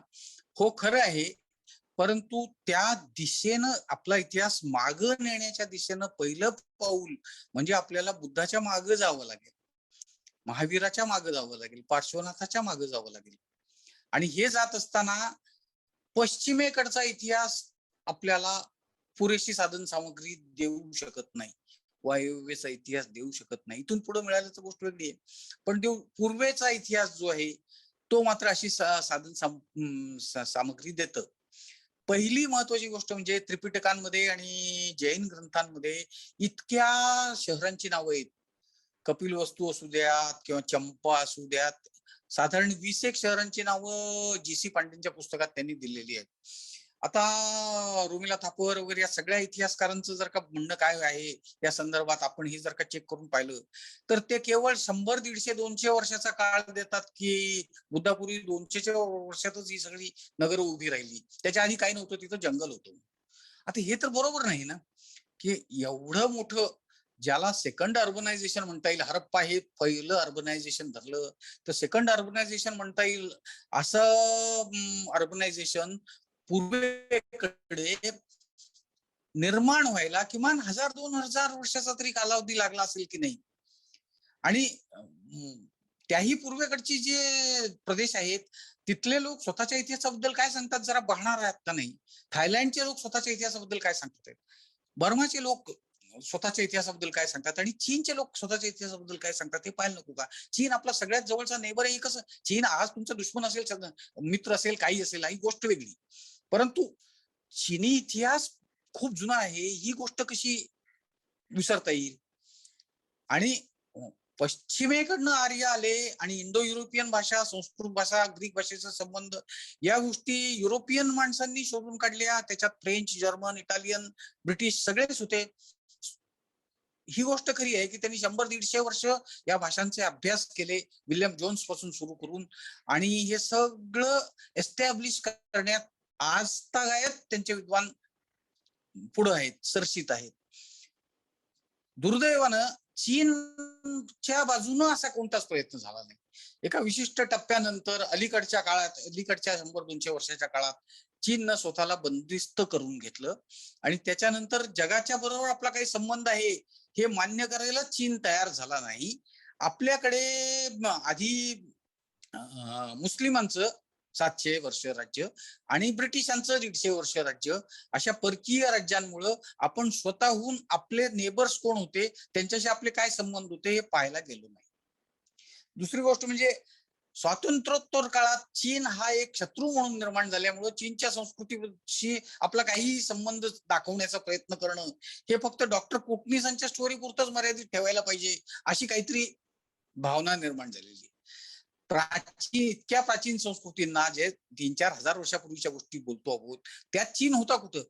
चीन हे नाव देखील नव्हतं. त्यांची सगळी संस्कृती पूर्वेची संस्कृती आहे. ते चीनी इतिहास पाहिल्यानंतर लक्षात येतं. दुसरी गोष्ट म्हणजे चीनचा सगळ्यात प्राचीनतम जो इतिहास आहे तो 3700 इसवी सन पूर्व वगैरेचा देखील ते इतिहास सांगतात. त्यातलं जे पहिलं राजघराणं आहे, झियांचं राजघराणं, त्याचे पुरावे आजतागायत सापडलेले नाही. चीनी गव्हर्नमेंट आणि सगळेच लोक शोधतात आहेत. पण त्याच्यानंतरची जी राजघराणी आहेत, शांग यांचं राजघराणं, नंतर झाऊंचे 2 प्रकारची राजघराणी, ही प्राचीनतम आहेत आणि ही इसवी सन पूर्व 400च्या दरम्यान हे संपलं आणि नंतर थोडस अनागोंदीचा कारभार झाला. आता या अनागोंदीच्या कारभारात इंटरेस्टिंग गोष्ट आहे, आपल्याकडे 16 जनपदांच्या याद्या पुराण देतात, 16 जनपदांच्या याद्या त्रिपिटक देतात आणि नेमकं 16 हाच आकडा स्मॉल स्टेट्सच्या बाबत चीनमध्ये या काळात दिसतो काय. आणि स्प्रिंग अँड ऑटम पिरियड आणि वॉरिंग स्टेट पिरियड, या पिरियडमध्ये जेव्हा कन्फ्युशियस वगैरेचा जन्म झाला, तो पिरियड जर का काढून बघितला तर त्याची जी रचना आहे, जी.सी. पांडेंनी तर स्वच्छ लिहिलंय की हे तर सगळं मगधातल्या सारखंच दिसतंय, अगदी थेट मगध असल्यासारखं दिसतंय. पण एक गोष्ट आहे की झाऊंचं जे युनान मधलं राज्य होतं, ते राज्य सुरुवातीचं राज्य, ज्याला पूर्व युनान म्हटलं जातं, त्या राज्यावरती आक्रमण झाल्यामुळे त्याची राजधानी पूर्वेकडे लोयांगला सरकवली गेली इसवी सन पूर्व 770च्या दरम्यान. त्याच्या आधीच म्हणजे 1300 ते 700 या पिरियड मधलं जे झौंचं राज्य होतं ते पश्चिमेलाच केंद्रित होतं, युनानमध्येच होतं. आणि मग काय तर मंगोलिया आणि सायबेरिया, अल्ताई प्रदेशातले हे जे सियांगनू नावाचे किंवा नंतर ज्यांना हुन म्हणून ओळखलं जायला लागलं, ते अशा प्रकारचे इंडो युरोपियन भाषा बोलणारे जे लोक होते त्यांच्या टोळधाडी चीनवरती पडायच्या आणि असं होता होता त्यांची चीनी राजवटीत त्यांचं रक्ताचं मिसळण पण झालं. त्यांच्या स्वतःच्या राजवटी आल्या आणि भारताच्या दरवाजावर या राजवटी उभ्या असताना बर्मा मार्गे त्यांचा भारतात इन्फ्लुएन्स असणं, प्रभाव असणं, संपर्क असणं, संबंध असणं, हे लक्षात घेण्यासारखीच गोष्ट आहे. ते केवळ मर्सिनरी भाडोत्री सैनिक होते असं नाही, तर ते व्यापारीही होते. तानसेन सेन नावाचे बंगाली ग्रस्त आहेत. आता मला बंगाल आणि आसाम आणि नॉर्थ ईस्टच्या अभ्यासकांच्या बाबत बोलणं सुरू करणं गरजेचं आहे. तानसेन सेनांनी बंगालमधनं काय जायचं तिकडे, तर घोड्यांची निर्यात व्हायची तिकडनं इकडं, आणि इकडनं काय जायचं तर कवड्या जायच्या किंवा अनेक अनेक प्रकारच्या गोष्टी इथून जायच्या. थायलंडमधनं हत्तींचे सगळं गोष्टी जायच्या. अशी मांडणी केलेली आहे.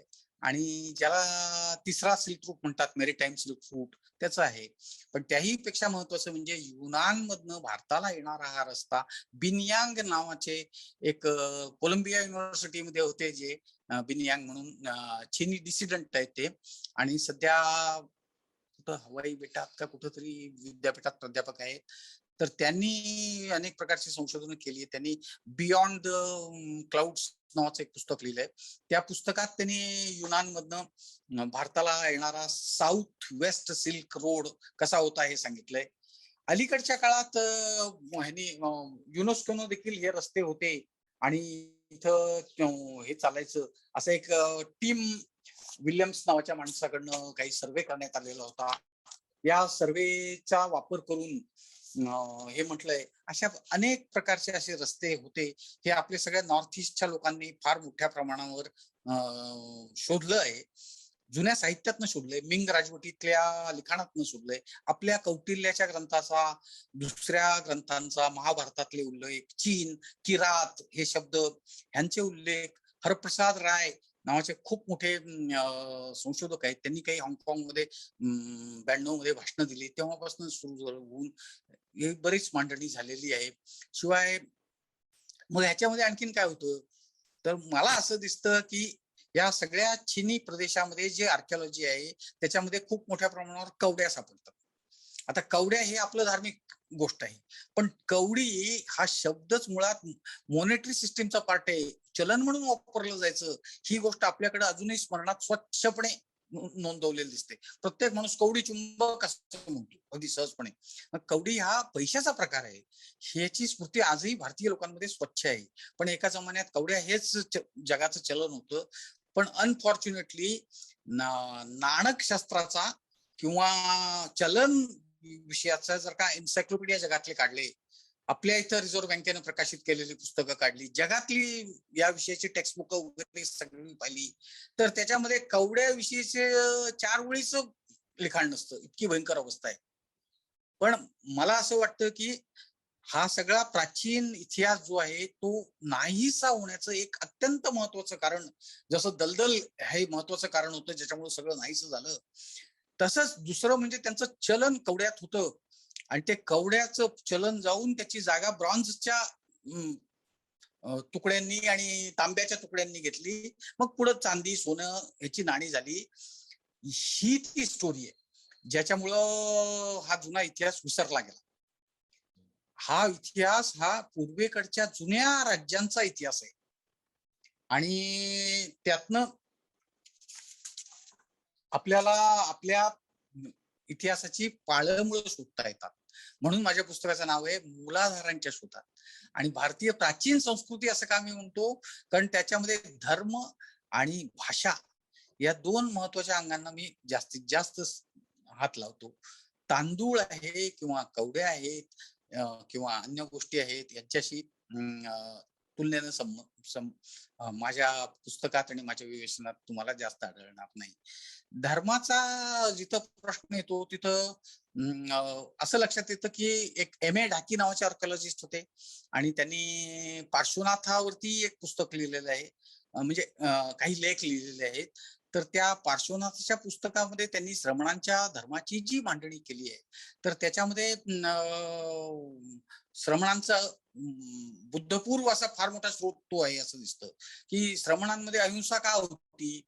तर मला असं वाटतं की त्यांचे जे शेजार पाजारच्या आदिवासी जनतेशी जे संबंध होते, आदिवासी लोकांचं जसं एखाद्या झाड जरी पाडायचं असलं तरी नमस्कार करून नंतर मला नाईलाज आहे बुवा मी पाडतो तुला असं म्हणून त्याचं ग्रहण करणं, ही जी माणुसकीची भावना आदिवासींमध्ये होती, तर तिचा प्रादुर्भाव म्हणजे त्यांच्या त्या जमान्यात मुंडा कोलारियन आदिवासी जे असतील, पार्श्वनाथाच्या जमान्यात म्हणजे इसवी सन पूर्व 800च्या ची गोष्ट करतो मी, त्यांच्याकडनं बॉरोड असं हे प्रिन्सिपल आहे, पण त्याला एक फिलॉसॉफिकल, ऑन्टॉलॉजिकल, मेटाफिजिकल असं स्वरूपाचं स्वरूप पार्श्वनाथानं पहिल्यांदा दिलेलं दिसतं. ते असं की जर का गुरुत्वाकर्षणानं जड वस्तू खाली पडत असेल, जड वस्तू जी असते त्याचं वैशिष्ट्य काय असतं, तर ती खाली पडते. हलकं जर का व्हायचं असेल तर निसर्गात पाहिलं तर जे जिवंत असतं ते हलकं असतं. म्हणजे कसं, तृण जे असतं, म्हणजे दाणा जो असतो आपला, बीजेचा दाणा, तो जड असतो म्हणून खाली पडतो, पण तोच मातीत रुजला की वर येतो. झाड येतं, ते वर जातं. आणि मग हे झाड जे आहे ते खाणारा प्राणी परत हे असतो, चल प्राणी असतो तो. तर यातनं असं त्यांनी प्रिन्सिपल निर्माण केलं की तुम्हाला जडत्व जर का मिळवायचं नसेल, चैतन्य रूप व्हायचं असेल, तर तुम्ही मांसाहार करणं टाळलं पाहिजे.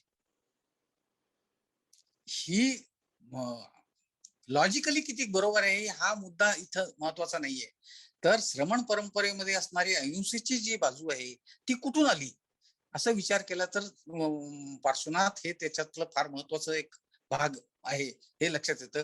अनफॉर्च्युनेटली पार्श्वनाथानंतर 200-250 वर्षानंतर महावीराचा धर्म स्थापित झाला आणि पार्श्वनाथाच्या जमान्यातले जे ग्रंथ होते ते सगळे ग्रंथ नाहीसे झाले. त्यांना कुब्ब ग्रंथ म्हणतात, त्यातलं काहीच शिल्लक राहिलं नाही.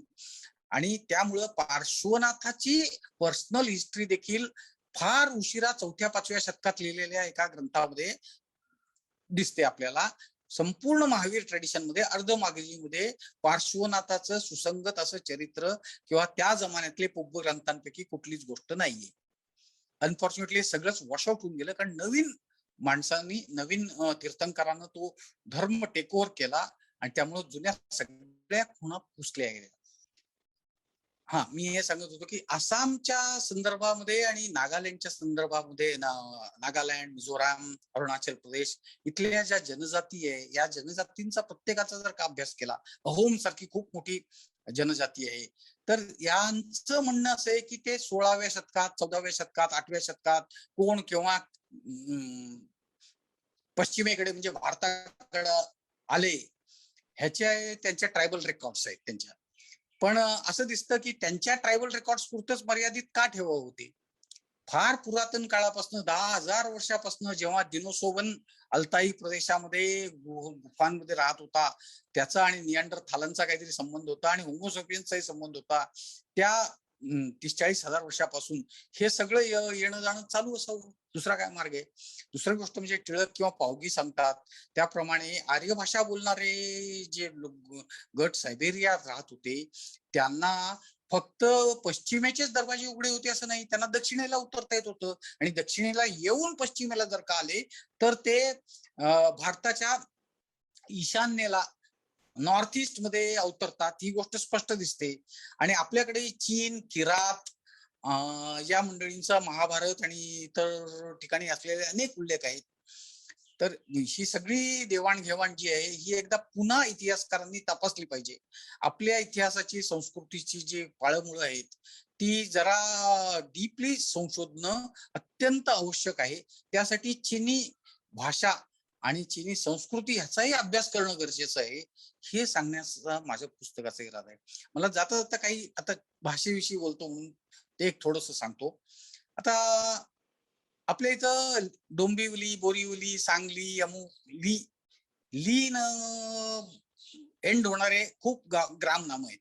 ग्राम नाम हे प्राचीन इतिहासाचा नदी नाम, ग्राम नाम हा एक महत्वाचा भागच असतो. त्याशी साधनच नसतात, त्यामुळं ह्याचा वापर करावा लागतो.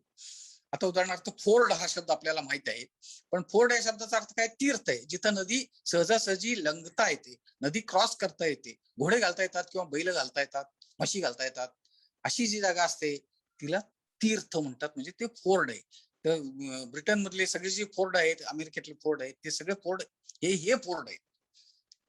तर तसंच आता हे सांगली असं नाव आहे समजा. तर ह्याचं आजपर्यंत जे सांगितलं जातं, एका जमान्यात कर्नाटकचे चीफ मिनिस्टर होते हेगडे. त्यांनी सांगितलं की डोंबिवली, बोरिवली ही सगळी ली नावं आहेत. बेळगाव मध्ये गाव हे मराठी आहे म्हणून तुम्ही बेळगाव आमचं म्हणता. मग डोंबिवली बोरिवली आमची म्हणायला पाहिजे, कारण हळली म्हणजे खेड, म्हणजे डोंबांचं खेड डोंबिवली म्हणजे आमचं आहे, ते आम्हाला द्या, असं आर्ग्युमेंट केलं. त्याच्या मागे काय आहे, तर हळदी हा कानडी शब्दाचा जुना शब्द तमिळ आहे, पल्ली. सर्व पल्ली मधला पल्ली जो असतो त्याचा अर्थ आहे खेड. मग खेड किंवा गावाला संस्कृत शब्द काय आहे, ग्राम आहे. ग्राम किंवा गाव. पण ग्राम म्हणजे काय, तर संग्राम या शब्दात दिसतं. दोन गावं एकमेकांना भिडतात त्याला संग्राम म्हणतात. म्हणजे काय की तर हे नोमॅडिक लोकांचे, तंबू घेऊन फिरणाऱ्यांचे असावेत आणि ते एकमेकांवर संघर्ष करत असावेत, असं संस्कृतिस्ट लोकांनी, संस्कृतच्या स्कॉलर्सने अशा प्रकारेच त्याची सगळ्या व्युत्पत्त्या बनवलेल्या. पण मी एक वेगळं सजेस्ट करून पाहतो, बघा पटतं का. ली हा शब्द चायनीज स्टँडर्ड मंडारियन मध्ये सगळीकडं हे जमिनीचं म्हणजे रस्त्यांचं मोजमाप करण्याचा प्रमाण आहे. ली म्हणजे काय, हे जर का प्राचीन इतिहास शोधायचा प्रयत्न केला तर 2 खेड्यांमधलं अंतर म्हणजे ली आहे. आता 2 खेड्यांमधलं अंतर जर का ली असेल तर सांगली या शब्दाचा अर्थ काय असावा, तो कुठल्या तरी अंतराशी संबंधित इतक्या अंतरावरचं गाव किंवा अमकं असंच काहीतरी असण्याची शक्यता आहे ना. आपल्या भाषांमधले अनेक शब्दांच्या व्युत्पत्तीसाठी केवळ संस्कृतवर अवलंबून राहणं पुरेसं नाही. आजूबाजूचे जे आपले नातेवाईक, आपले आजूबाजूचे जे नेबर्स आहेत, त्यांच्या भाषांमध्ये याला काय म्हणतात हे आपण पाहायला नको का, पाहायला पाहिजे असं मला वाटतं. आता उदाहरणार्थ एक शब्द आहे बाजी, बाजीराव वगैरे आपण म्हणतो. बाजी म्हणजे काय, तर डोंगरांनी वेढलेल्या प्रदेशात मध्येच एक गवताळ पुराण असतं, त्याला बाजी म्हणतात चायनीज मध्ये. आता आपल्याकडे असे बाजी, बाजीगर वगैरे असे शब्द आहेत. तर लक्षात घ्या की हा शब्द बाजीराव म्हणजे काय, ह्याच्यासाठी कदाचित मंडारींमध्ये सापडेल आपल्याला. किंवा आपला शिवाजीचा पाईक असतो असं म्हणतो आपण, अमुक एक हा मावळा हा शिवाजीचा पाईक होता. आता हा पाईक हा शब्द मंडारींमध्ये आहे तसाच त्याच अर्थाने येतो. आता पै हा शब्द आहे, पै हा शब्दाचं जे चिन्ह आहे मंडारीन मधलं, ते कवडीचं चिन्ह आहे. कवडीचं जे मधल्या ज्या रेषा असतात त्या काढल्या की त्याला पै म्हणतात. आणि त्याचा अर्थही सेम आहे की कमी दर्जाचं नाणं, कमी व्हॅल्यू असणारं नाणं. असे भाषिक संबंध आपल्याकडे आहेत, पण अभ्यासाच्या नावानं शून्य आहे. या दृष्टीनं काहीही केलं गेलेलं नाही, पुरेसा अभ्यास केला गेलेला नाही. मला असं वाटतं की ही सगळी दालनं खोलण्यासाठी आपण पुन्हा एकदा आपल्या सगळ्या संस्कृतीचा नेबरहुडच्या संदर्भात, विशेषतः ईस्टर्न नेबरहुडच्या संदर्भात पुन्हा एकदा अभ्यास करायला पाहिजे, ही सुरुवात करायला पाहिजे. ही सुरुवात आपल्या प्राचीनतेला आणखी प्राचीनतेकडे घेऊन जाणारी सुरुवात आहे, हे आपण लक्षात घ्यायला पाहिजे. मला वाटतं मला दिलेला पूर्ण वेळेचा वापर केलेला आहे. बाहेर पाऊसही पडायला लागलाय आज डोंबिवलीत. तर मी थांबतो. काय प्रश्न असतील तर मी आनंदाने उत्तर देईल, कारण माझी मांडणी संपलेली आहे आता. धन्यवाद. फारच छान झालं.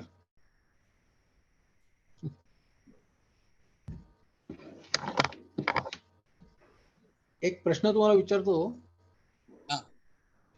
तुमच्या लेक्चरमध्ये 3-4 वेळा तुम्ही त्या उर्मिला थापरांचा उल्लेख केला, पण त्यांना स्टँडर्ड धरलं जातं का हल्ली अजूनही? नाही जात ना. आता परिप्रेक्ष्य खूप बदललेला आहे. त्यांनी केलेल्या चुका त्यांच्या सगळ्या गळ्यात आलेल्या आहेत. राईट. नाही धरलं जात, पण ही प्रक्रिया आजही पूर्ण झालेली नाही. ती प्रक्रिया कधी पूर्ण होईल हे सांगतो मी. की इतिहास हा काहीतरी गौरवाचीच बाब आहे फक्त. हा जो हिंदुत्ववादी अट्टहास आहे हा पुरेसा नाहीये. तर इतिहासाचे कालखंड का करावेत, कोणत्या गोष्टीमुळे समाजाचे बदल झाले, आजच्या समाजाची कुठली स्थिती कुठल्या ऐतिहासिक घटितांमुळे आज निर्माण झाली आहे, हे सांगण्याचं तंत्र जे मार्क्सवाद्यांकडे आहे, तसं पॅरलल तंत्र दुसऱ्या विचारसरणीच्या लोकांनी जोपर्यंत निर्माण करत नाही तोपर्यंत इतिहासाच्या क्षेत्रात त्यांना स्वतःला पाय रोवून उभं राहणं अवघड आहे. आजची स्थिती काय आहे, प्राचीनत्व सिद्ध करणं हा ओकच्या सारख्यांचं काय नाव, निलेश ओकांच्या सारख्यांचं किंवा अनेकांचा असा मोठा अनुव्यवसाय आहे काय, परंतु केवळ प्राचीनत्व आणि केवळ गौरव. भारत पूर्वी सोन्याची चिडिया म्हणत नाही मी, खाण होती असं जरी म्हणायचं झालं तर ती का सोन्याची खाण होती हे पण सांगायला पाहिजे ना. हा जो काळाचा भाग आहे त्यात फिलॉसॉफिकल पार्ट आहे, जो हिस्ट्रिओग्राफीचा पार्ट आहे, तो जोपर्यंत हिंदुत्ववाद्यांमध्ये येत नाही तोपर्यंत हिंदुत्ववाद्यांच्या ऐतिहासिक लेखनाला मजबूती येऊ शकत, ही समस्या आहे. पण धन्यवाद. नमस्कार. मी श्रीधर दामले. मी MA केलंय हिस्ट्रीमध्ये, पण माझा मॉडर्न वर्ड होता, एन्शियंट कमी होतं. पण मी जे वाचन केलं थोडं परीक्षेकरता म्हणा, माझ्या जुन्या काळात 60 वर्षापूर्वीचं, त्यामध्ये मला आणि माझ्या याच्या अभ्यासामध्ये असं दिसलं की भारतामध्ये आंध्र प्रदेशमध्ये 77,000 वर्षापूर्वीची संस्कृतीचे अवशेष मिळाले ASI ला, आर्किओलॉजिकल डिपार्टमेंटला, आणि विदर्भामध्ये 1,00,000 वर्षापूर्वीचे मिळाले अशी वृत्तपत्रातल्या बातम्या आहेत. आणि मी ते तुम्हाला हिंदुत्वनिष्ठ पेपर सांगत नाही, हिंदू सारखा जो मद्रासचा हिंदू पेपर मधली बातमी सांगतो तुम्हाला. त्याचप्रमाणे तुमच्या मधला सुंदर मुद्दा होता की आपण आपल्या पूर्वेकडल्या सहकारी देशाचा अभ्यास केला नाही. कारण तो चीनी, माझ्याकडे जी वृत्तपत्राची 2007 ची बातमी आहे इंडियन एक्सप्रेसची, तो चीनी राजदूत सांगतो आमच्याकडे जुनी चीनी भाषा जाणणारे लोक कमी आहेत, जुनी चीनी भाषा जाणणारे लोक कमी आहेत, आणि त्याच्यामध्ये जो भारताचा उल्लेख आहे तर तुम्ही इकडे येऊन अभ्यास करून आपला परिचय करून घ्या. कारण चीनी भाषेमध्ये त्यांनी सांगितलेलं आहे, चीनी या शब्दाचा अर्थ मिडल किंगडम आहे, म्हणजे हेवन, मिडल किंगडम आणि उरलेले जंगली. पण भारत हा गुरु असं चीनची कल्पना आहे. हा दुसरा भाग आहे. तिसरा भाग तुम्ही नक्की यांचं नाव ऐकलं असेल, डॉक्टर रघुवीर आणि डॉक्टर लोकेश चंद्र, ज्यांचा मंगोलिया बद्दलचा अभ्यास आहे आणि आउटर मंगोलिया बद्दलचा अभ्यास आहे. हे दोघांचं जे काही वाचन आहे, तर दुर्दैवाने काय झालंय की आम्ही पाश्चिमात्य लोकांनी काय सांगितलं त्या कोबड्यांचा आधार घेतो. आम्हाला चीनी भाषा येत नाही, जुनी चीनी भाषा येत नाही, जुन्या संस्कृतीचा अभ्यास नाही. तुम्ही मगाशी चीनच्या बद्दल बोललात. चीनमध्ये 5 राष्ट्रीयत्व आहे, हान, हून, मंगोल, तिबेटियन आणि टर्किश असे. त्यांच्या प्रत्येकाच्या वेगळ्या वेगळ्या संस्कृती आहेत, त्यांच्या बोलीभाषा वेगळ्या आहेत. याचा आम्हाला अभ्यास सोडून द्या, फक्त नाममात्र परिचय नाही, हा एक महत्वाचा भाग झालेला आहे. त्याचप्रमाणे आमच्याकडे बुद्धिस्ट वाङ्मयाचा जो अभ्यास झालाय तो मार्क्सिस्ट, धर्मानंद कोसंबी यांच्यामुळे मार्क्सिस्ट अँगलने झालेला आहे. पण जैन विचारसरणीचा अभ्यास आपल्याकडे पहिले जे तीर्थकार होते, ऋषभदेव, पार्श्वनाथ तुम्ही सांगितले, पण पहिले तीर्थकार ऋषभदेव आणि त्यांच्या नंतरचे जे पार्श्वनाथपर्यंत जे तीर्थकार आहे याचा आपल्याकडे अभ्यास झालेला नाहीये. तर असे जे आपल्याकडले जे काही झाले नाही याची लिस्ट मी देऊ शकतो. दुर्दैवाने काय झालं की आम्ही आमच्या मुलांना मेडिकल, इंजिनिअरिंग, IT, कॉमर्स करता पाठवतो.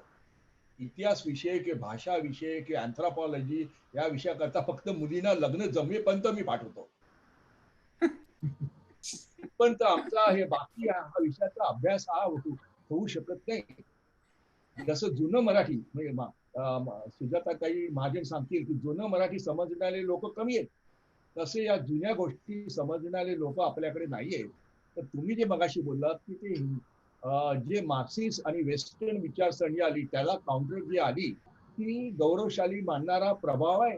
तुम्ही पावडीचं नाव घेतलं, पण बिहारमध्ये मी प्रोफेसरचं नाव विसरलो, तुम्हाला आठवत असेल तर सांगा की त्यांनी पहिल्यांदा आर्य हे बिहारमध्ये होते, उत्तर ध्रुव बिहारमध्ये होता आणि आर्य बिहारमध्ये होते असा एक सिद्धांत 1926 साली मांडला होता.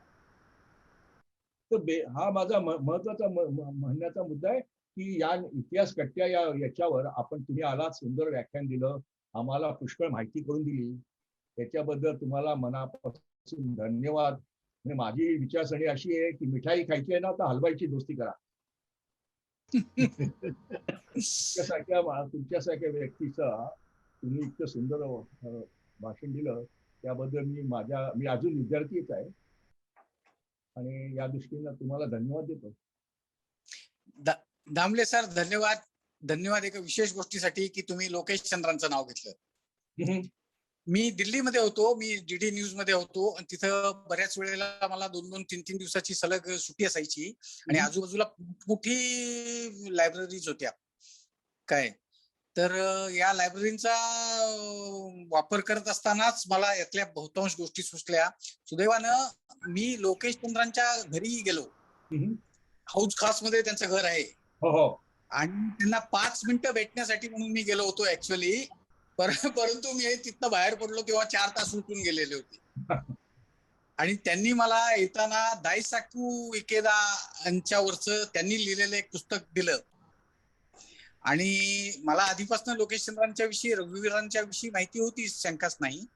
आणि काही मंगोलियन त्रिपिटकातले जातक कथांची वगैरे पुस्तकं माझ्याकडे होती, त्यामुळं त्याची थोडीशी कल्पना होती. बुर्रियत याक्युतिया या झाराच्या पिरियड मधले जे सायबेरियातले बौद्ध, नव्यानं बौद्ध होत असणारे 11व्या-12व्या शतकात ते बौद्ध झाले, त्यांच्याविषयी पण माझं थोडंफार वाचन होतं. पण लोकेश चंद्राच्या या पुस्तकामध्ये झांग पियांचा हा सगळा विषय एक पॅरेग्राफ भर तरी का होईना मांडला आहे त्यांनी. आणि तिथूनच या माझ्या विचाराची, अभ्यासाची हे झाली. तुमचं MA इतिहासामध्ये होतं, मी मात्र अकॅडमिकली इतिहास शिकलेलो नाही. माझं इंग्लिश लिटरेचर होतं MA पण इतिहासाची आवड पिढ्यानपिढ्या गेल्या 2-3 पिढ्यांपासून माझे सगळे मामा आणि त्यांचे मामा हे सगळे इतिहासाचे आवडते वाचक होते. मीही हे पुस्तक लिहिण्याआधी केवळ वाचक होतो आणि आजही वाचकच आहे. तुम्ही हे फारच चांगली आठवण करून दिली, त्याबद्दल धन्यवाद. आणि मी माझ्या अभ्यासकाच्या निमित्ताने डॉक्टर रघुवीर आणि लोकेश चंद्र यांना भेटायचा योग दिल्लीमध्ये मला आला होता. आणि त्यांचं जे पुस्तक आहे लोकेश चंद्रांचं, India's contribution to the world civilisation, जे विवेकानंद केंद्राने माझ्या माहितीनुसार 1969ला पब्लिश केलं. एक दुर्मिळ ग्रंथ आहे, पण त्यामध्ये सुंदर निर्णय लोकांचे लेख आहेत. माझं काय झालं, माझं जे वाचन आहे ते सगळं मराठी, हिंदी आणि इंग्लिश या त्रिखंड्यावर याच्यावर आहे. पण त्याच्याकरता जे विविध विषय लागतात, भाषा ती आपल्याला येतच नाही हो. त्यामुळे ती पंगूपणा जाणवतो. पण तुमच्याकडनं जी सुंदर माहिती मिळाली आणि तुम्ही गव्हाची जी माहिती दिली, गव्हाची आणि तांदळाची, मला वाटतं की तांदूळ हा वैदिक काळामधला आणखी सुंदर झालं की सनातनीपेक्षा वैदिक हा शब्द योग्य आहे. भारतीय इतिहासामध्ये वैदिक, बुद्धिस्ट आणि जैन असे 3 कालखंड म्हणजे एन्शियंट इंडियामध्ये अभ्यासकाच्या दृष्टीने उपयुक्त आहे. आणि त्या याच्यामध्ये जैनच्या बद्दल आपल्याकडे प्रचंड अज्ञान आहे. आपल्याला फक्त ती म्हैसूरमधली जी अभिषेक करणारी मूर्ती सोडली, पण जैनांचं जे कॉन्ट्रीब्युशन आहे, विशेषतः त्यांचा जो शाब्दिक आपला अक्षर संख्यात्मक एन्सायक्लोपीडिया आहे, तो बघितला तर मन थक्क होतं.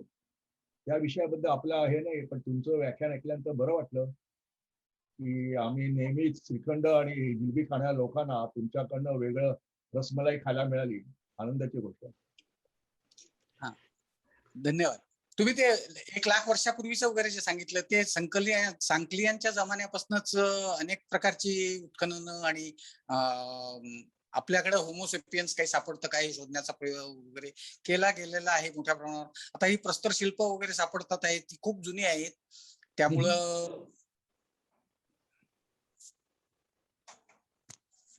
त्यामुळं असं जुनं खूप सापडलं आहे आणि सापडत आहे यात शंकाच नाही. धन्यवाद.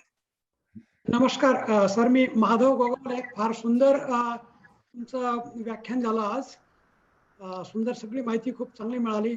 राजगुरुनगर, मी पण राजगुरुनगरचाच गावकरी. एक मे बी वादाचं ठरू शकतं.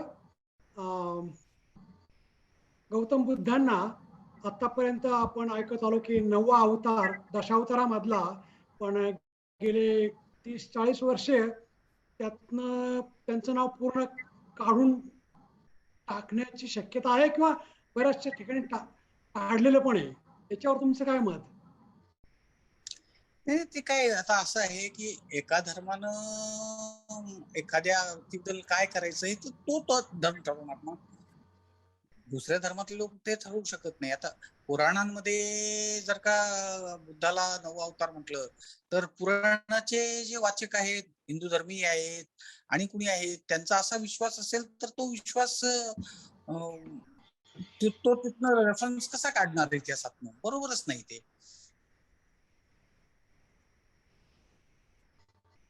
ओके, धन्यवाद. दुसरं एक तुम्ही आपले आदिवासी म्हटलात. मी न्यूझीलंडला गेलो, ऑस्ट्रेलियाला गेलो आणि अमेरिकेतही मूळचे आदिवासीच म्हणू आपण त्यांना. तर त्यांच्या बऱ्याचशा चालीरीती मी गेलो की असं नेहमी पाहतो.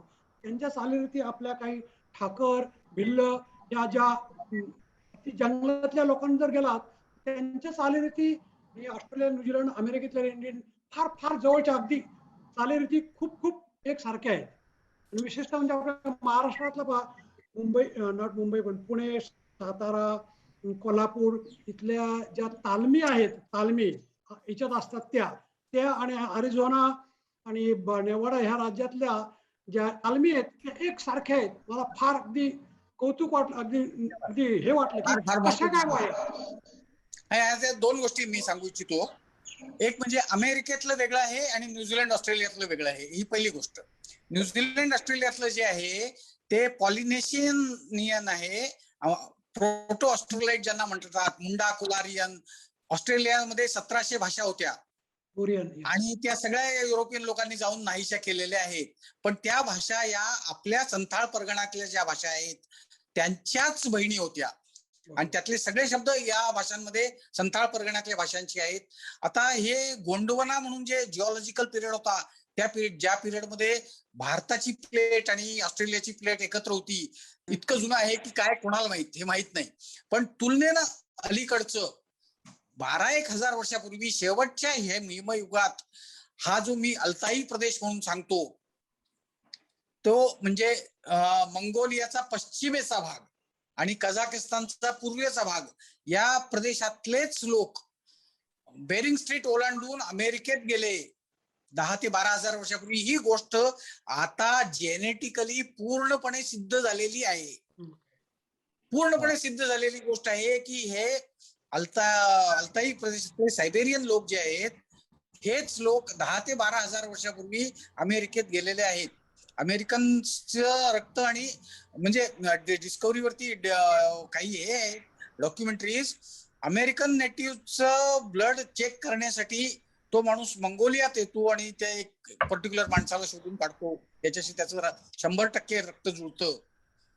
तर हे जे जेनेटिक सायन्स आहे ते आणि लिंग्विस्टिक्स हे आणि आर्किओलॉजी या तिन्हीद्वारेच आपल्याला सगळा सांस्कृतिक इतिहास शोधायचा आहे. तुम्ही म्हणताय, पॉइंट आउट केलं, हे दोन्ही गोष्टी शतशः करेक्ट आहेत. थँक्यू. मी श्रीधर दामले परत सांगतो. अमेरिकेच्या नेटिव्ह अमेरिकनच्या बद्दलचे 5 PhD आहेत आणि मेक्सिकन गव्हर्नमेंटचं हँडबुक आहे. त्या 5 PhD मध्ये त्यातला एक PhD आपल्या मध्य प्रदेश मधली ख्रिश्चन स्कॉलर आहे, तिचा आहे नेटिव्ह अमेरिकनच्या बद्दलचा.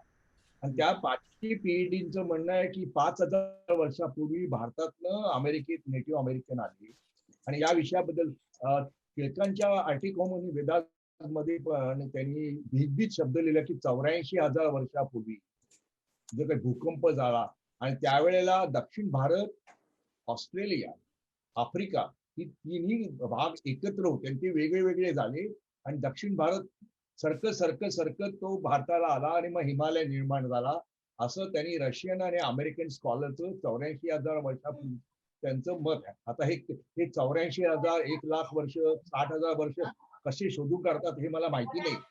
आता कार्बन डेटिंग ही काही सोय नाहीये. पण या विषयाबद्दल एक तुम्हाला माहिती करता सांगतोय. आपल्या फ्लोरिडा विद्यापीठामध्ये डॉक्टर यशवंतराव फाटक म्हणून आहे. त्यांनी या विषयात ते आहे ते फार्माकॉलॉजी डीन आहे, फार्माकॉलॉजी डिपार्टमेंटचे. पण त्यांनी या विषयाचा अभ्यास करून 35 देशामधले जे नेटिव्ह एन्शंट कल्चर आहे त्या लोकांना त्यांनी एकत्र केलेलं आहे आणि त्याचा त्यांनी अभ्यास केला आहे की ऑस्ट्रेलियन अबोरिजिन, त्यामध्ये ऑस्ट्रेलियन अबोरिजिनचं म्हणणं आहे की आमचा भारताशी जुना संबंध होता, म्हणून 1890 साली आमचं पुस्तक होतं ते ऑस्ट्रेलियन गव्हर्नमेंटनी जप्त केलं. तर या विषयाचा एक ICCS नावाची संस्था आहे, international centre for cultural studies, आणि त्यांचा 35 देशामधल्या म्हणजे लिथुएनिया, लॅटिविया, आता खरं खोटं का मला माहिती नाही, कारण मला भाषा येत नाही आणि मला माहिती नाही, मी फक्त जे वाचतो ते सांगतोय, कारण मला यांची भीती वाटते, डॉक्टर सुजाता महाजनची, पण मी जे वाचतो ते सांगतोय की मी जे वाचले ते असं आहे की लॅटिवियामध्ये आणि लिथुएनियामध्ये कृष्णाची गाणी मिळाली, किंवा रशियामध्ये विष्णूचं मंदिर मिळालं. माझ्याकडे तो डेटा आहे, कारण मला सवय आहे की वाचलेला तर डेटाबेस ठेवायचा.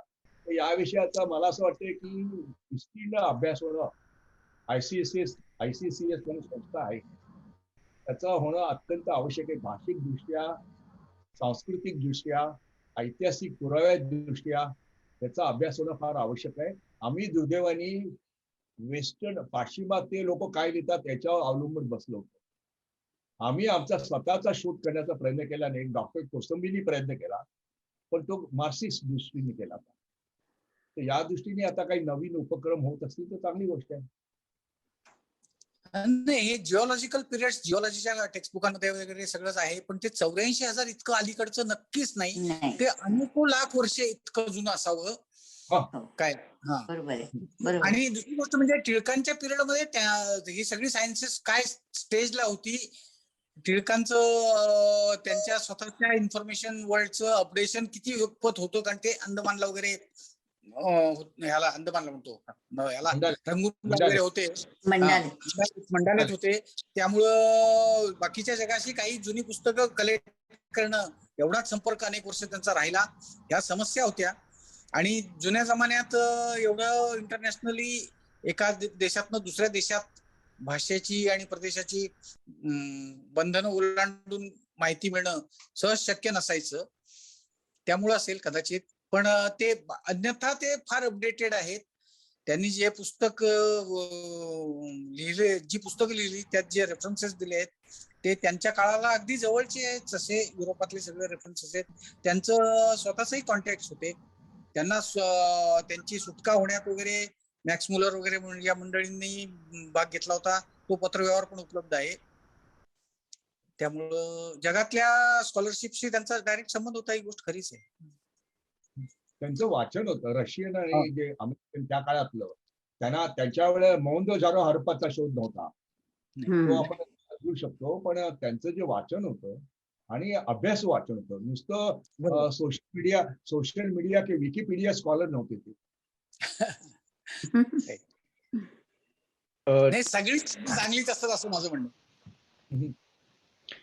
नाही, टिळकांनी पण वेदाचा काल काढला होता, परंतु मी मंदा नाडकर्णी बोलते, परंतु पारतंत्र्यात होतो आणि तो काळ फार जुना दाखवणं त्यांना जमलं नाही, धाडस झालं नाही, म्हणून त्यांनी 5,000 पर्यंत आणून ठेवलं होतं फक्त. पण वेद तर त्याच्याहून केवढे प्राचीन आहेत ना, 25,000 जास्ती प्राचीन आहेत, म्हणजे पहिल्या ऋचा ऋग्वेदातल्या वगैरे. पण फार आनंद झाला तुमचं लेक्चर ऐकून आज. खूप मला ह्या प्राचीन इतिहासामध्ये प्रचंड इंटरेस्ट आहे वाचण्यामध्ये. खूप खूप एन्जॉय केलं. धन्यवाद. चिपलकट्टी सर, फारच छान लेक्चर.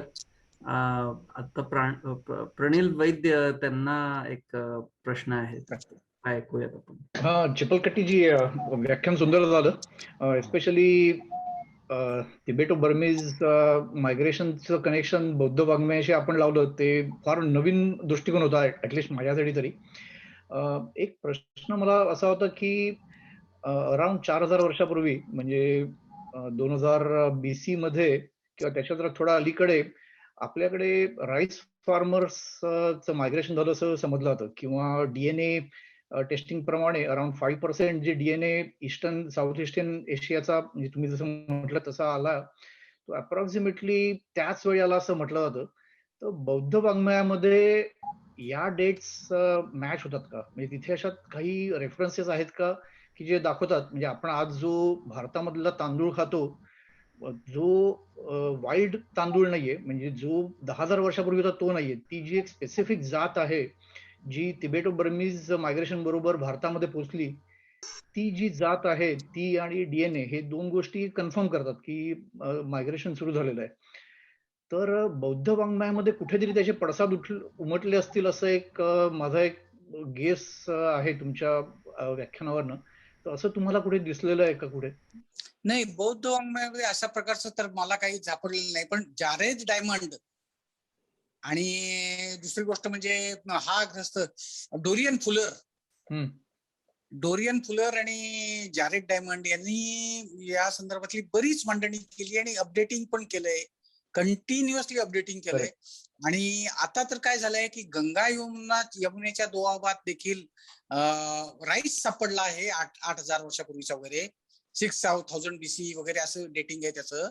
पण तो वाईल्ड व्हरायटी होती का या दोन्हीपैकी सतायवा इंडिका का सतायवा जापोनिका बरोबर, हे काय आहे याचा पत्ता नाही लागलेला. पण ब्रॉडली जर का बघितलं तर दोनच व्हरायटी असतात, एक लॉंग राईस आणि एक शॉर्ट राईस. राईट. म्हणजे आणखीन म्हणजे खाचराची ओली भात शेती आणि ड्राय राईस फार्मिंग. तर चायनीज राईस बद्दलच्या पण अनेक गोष्टी वादाचा भाग होतातच. तर त्यांनी ते सगळं फज केलेलं आहे असंही म्हणतात ते, कारण रानटी पद्धतीच्या तांदूळ तर जगभरात अनेक ठिकाणी होते, पश्चिमेला अनातोलियामध्ये पण होते असं म्हणतात.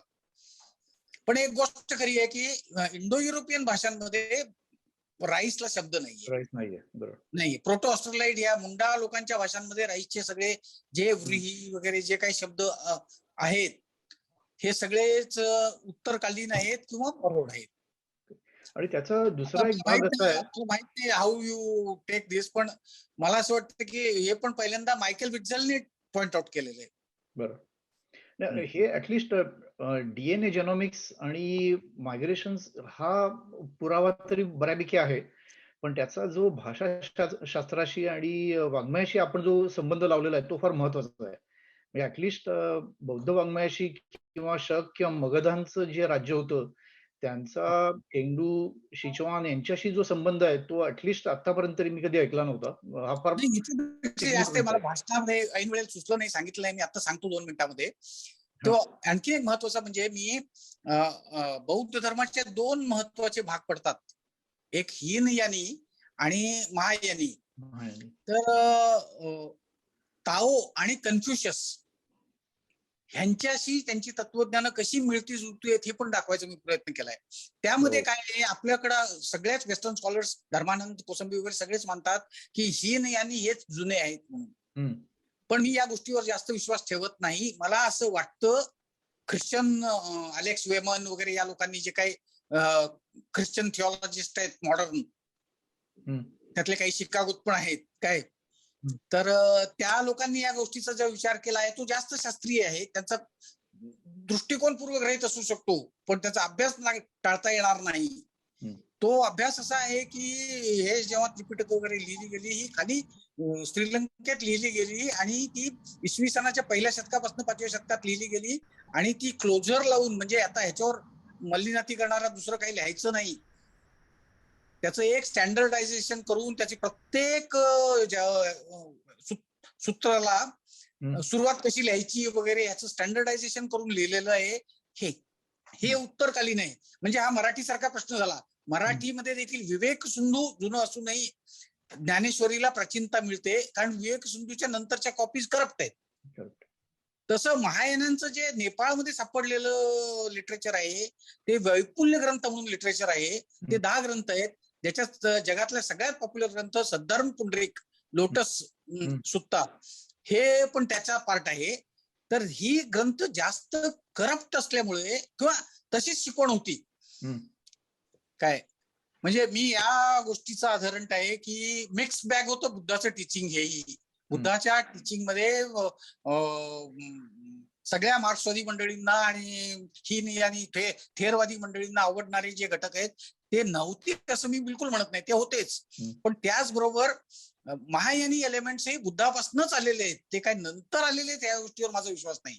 मग आता ताओ आणि कन्फ्युशियस मधली सगळी जर का चेक करून बघितली, महायानांचं जे बेसिक प्रिन्सिपल आहे की ते सगळं आजूबाजूचं जग जे आहे काय हे तुम्ही क्षणभर जर का विसरलात तर तुम्हाला काहीतरी मिळू शकतं, मुक्ती मिळू शकते, मोक्ष मिळू शकतो. त्या टाईपचं सगळं आहे ताओचं सगळं लिखाण. आणि थेरवाद्यांचा जो कट्टरपंथी हे आहे, अमुक असंच वागायचं, वागणूक कशी ठेवायची, हे कन्फ्युशियस आहे. माझा मूळ प्रश्न त्यातला असा होता की चीनी लोक बुद्धाच्या शोधात का आले, आणि मग ते शोधताना मला असं सापडलं की मोठी साम्राज्य निर्माण करण्यासाठी वैदिक यज्ञांच्या पद्धती उपयुक्त होत्या. बुद्धाचं तत्वज्ञान हे संघगणांच्या वज्जीच्या संघाच्या रचनेतनं निर्माण झालेलं डेमोक्रॅटिक होतं, पण त्याच्यातनं साम्राज्य निर्माण होऊ शकत नव्हतं. उलट त्यांचा अस्तंगत होण्याचा काळ जवळ आलेला होता. त्या अस्तंगत होण्याच्या काळात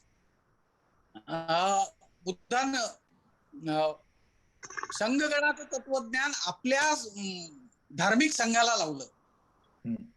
मग चायनीज लोक इथं कशासाठी आले, काय शोधायला आले, तर त्यांना असं वाटलं की आपल्या इथली जी शासकीय यंत्रणा आहे किंवा समाज रचना आहे, कुटुंब रचना आहे, ह्याच्यासाठी काहीतरी बेटर प्रिन्सिपल्स बुद्धाच्या तत्वज्ञानात सापडतील, ती आपण घेऊन जाऊ आणि ती राबवू यासाठी ते आले. ही गोष्टच आपण सांगत नाहीये.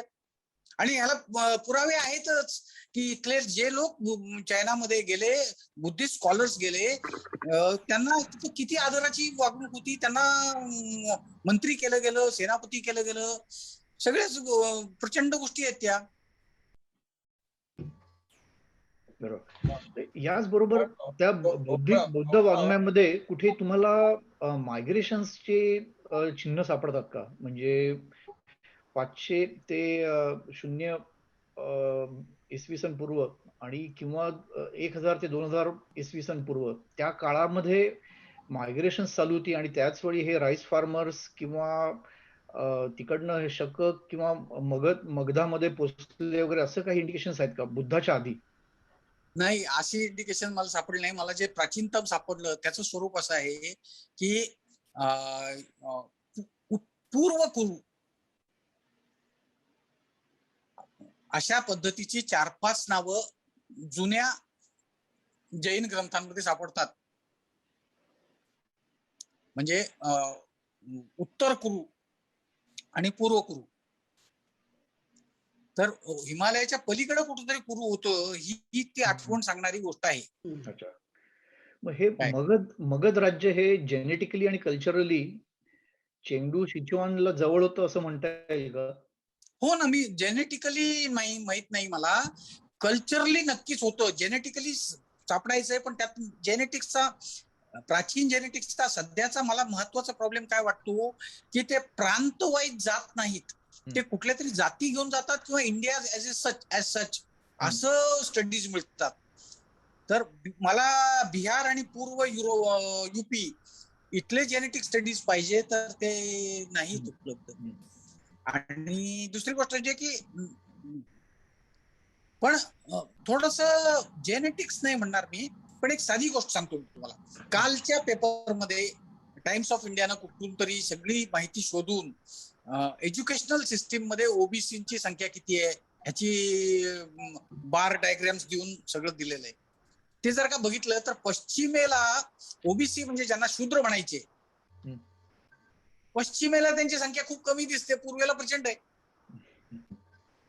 शूद्र कोण? मी हे म्हणतोय, शूद्र म्हणजे बाबासाहेब आंबेडकरांनी जे सांगितलं ते बरोबर असं म्हणतोय की आर्यांचाच एक भाग होतोय. म्हणजे काय, शक होते, आणि शकांचं एक नाव जे स्कुडा वगैरे असे नाव आहे, त्याच्यात शूद्र हे नाव आहेच. आणि शूद्र हे प्रतिष्ठित नाव होतं, हे शूद्रकांचं राज्य होतं, शूद्र खान अटककार होता, याच्यावरून आपल्याला दिसतच ना. आणि स्वतः दिवोदास राजा, वैदिक राजा हा यज्ञ करत होता आणि सम्राट होता. शूद्रांचा राजा आहे. पैजवन हा पैजवन शूद्र असा उल्लेख असलेला भांडारकरचं कार्ड वापरून आंबेडकरांनी उवेर शूद्रात लिहिलेला आहे.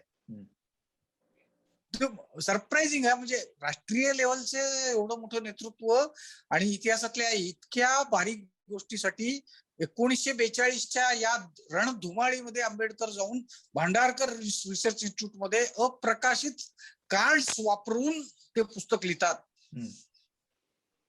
हे म्हणजे अनइमॅजिनेबल गोष्ट आहे. दुसऱ्या कुठल्याही देशात असं घडलं असेल असं मला वाटत नाही. स्कॉलरशिपची आस किती आहे. गोपाळराव, एक प्रश्न. तुम्ही मगाशी सुंदर माहिती दिली की युनान प्रांतातनं ब्रह्मदेशच्या मार्गे भारतामध्ये जो रस्ता होता त्याची एक डिटेल माहिती मिळू शकेल का, की नकाशा मिळू शकेल का, तो कसा आहे? हो हो हो, मी सांगितलं ना. हे बघा, एकतर टीम विल्यम्स या नावानं तुम्हाला नेटवर मिळेल. आयकोमॉस नावाचं साऊथ सिल्क रोड म्हणून गोष्टी आहेत. त्याच्यात खूप मॅप्स आहेत. काय ते काही वेगळ्या कारणासाठी बनवले गेलेले आहेत, पण त्याच्यामध्ये महत्वाचे मॅप्स आहेत. कळलं का?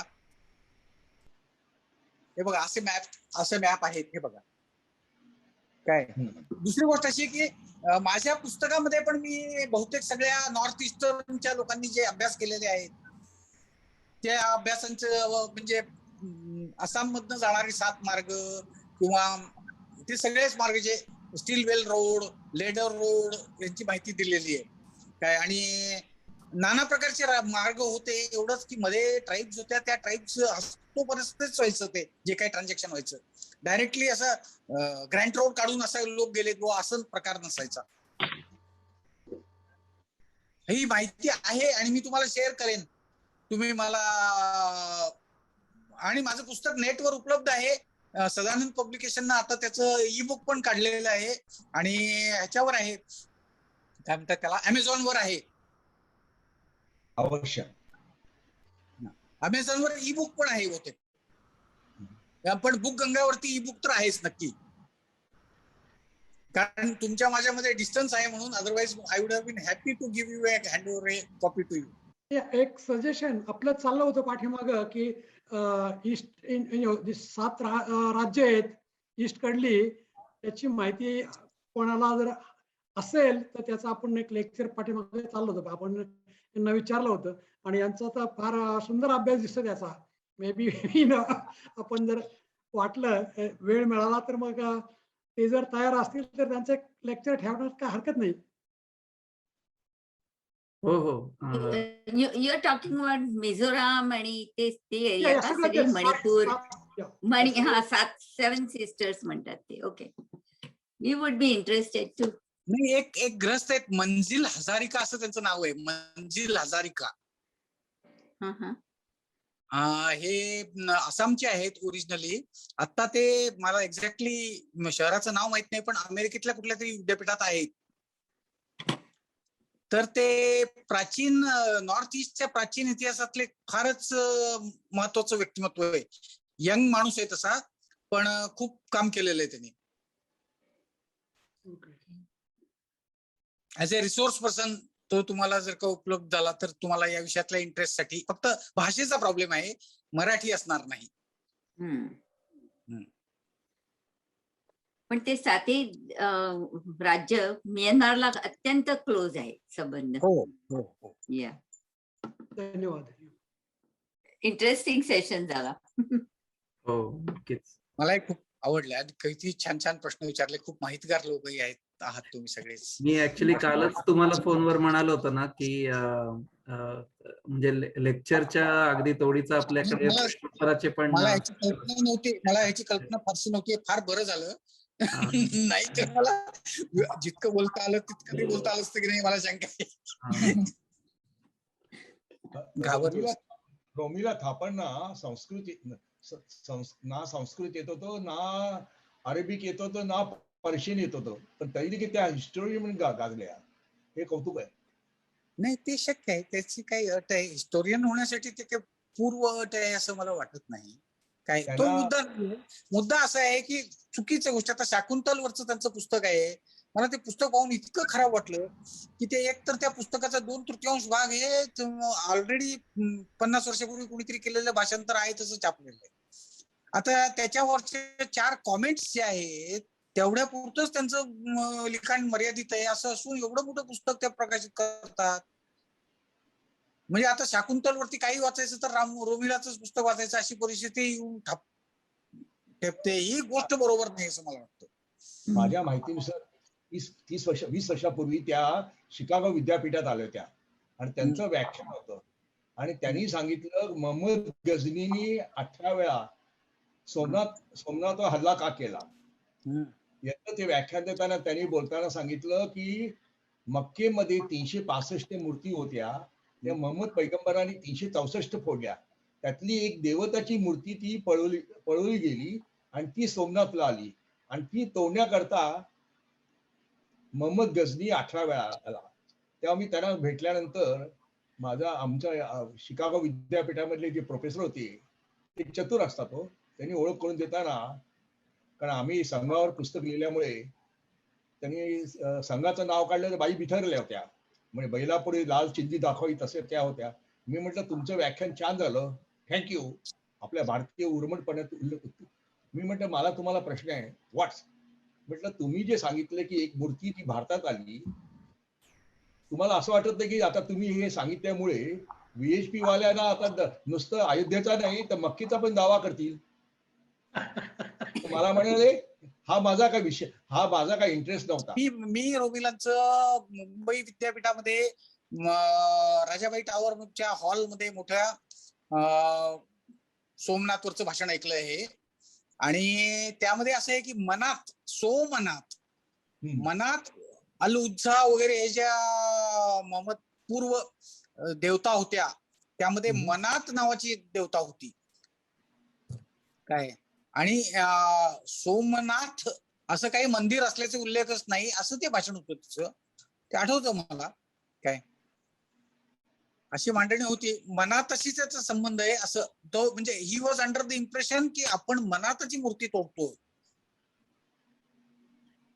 मी असं करतो, आता आपलं जे रेकॉर्डिंग चाललंय ते थांबवतो म्हणजे आपल्याला मनसोक्त चर्चा करता येईल.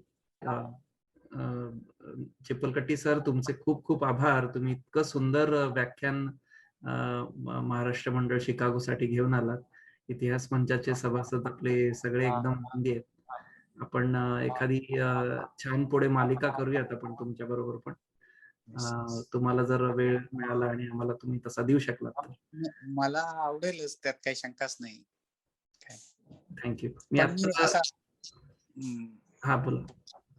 भाषण करणारा वक्ता असा खास नसल्यामुळे मला थोडीशी ती घालमेल होती की सलगपणे कसं आपण बोलू काय, पण तुम्ही ती संधी उपलब्ध करून दिली म्हणून खरं म्हटलं तर मी खूपच आभारी आहे मंडळाचा तुमचा सगळ्यांचा. खरं थँक्यू.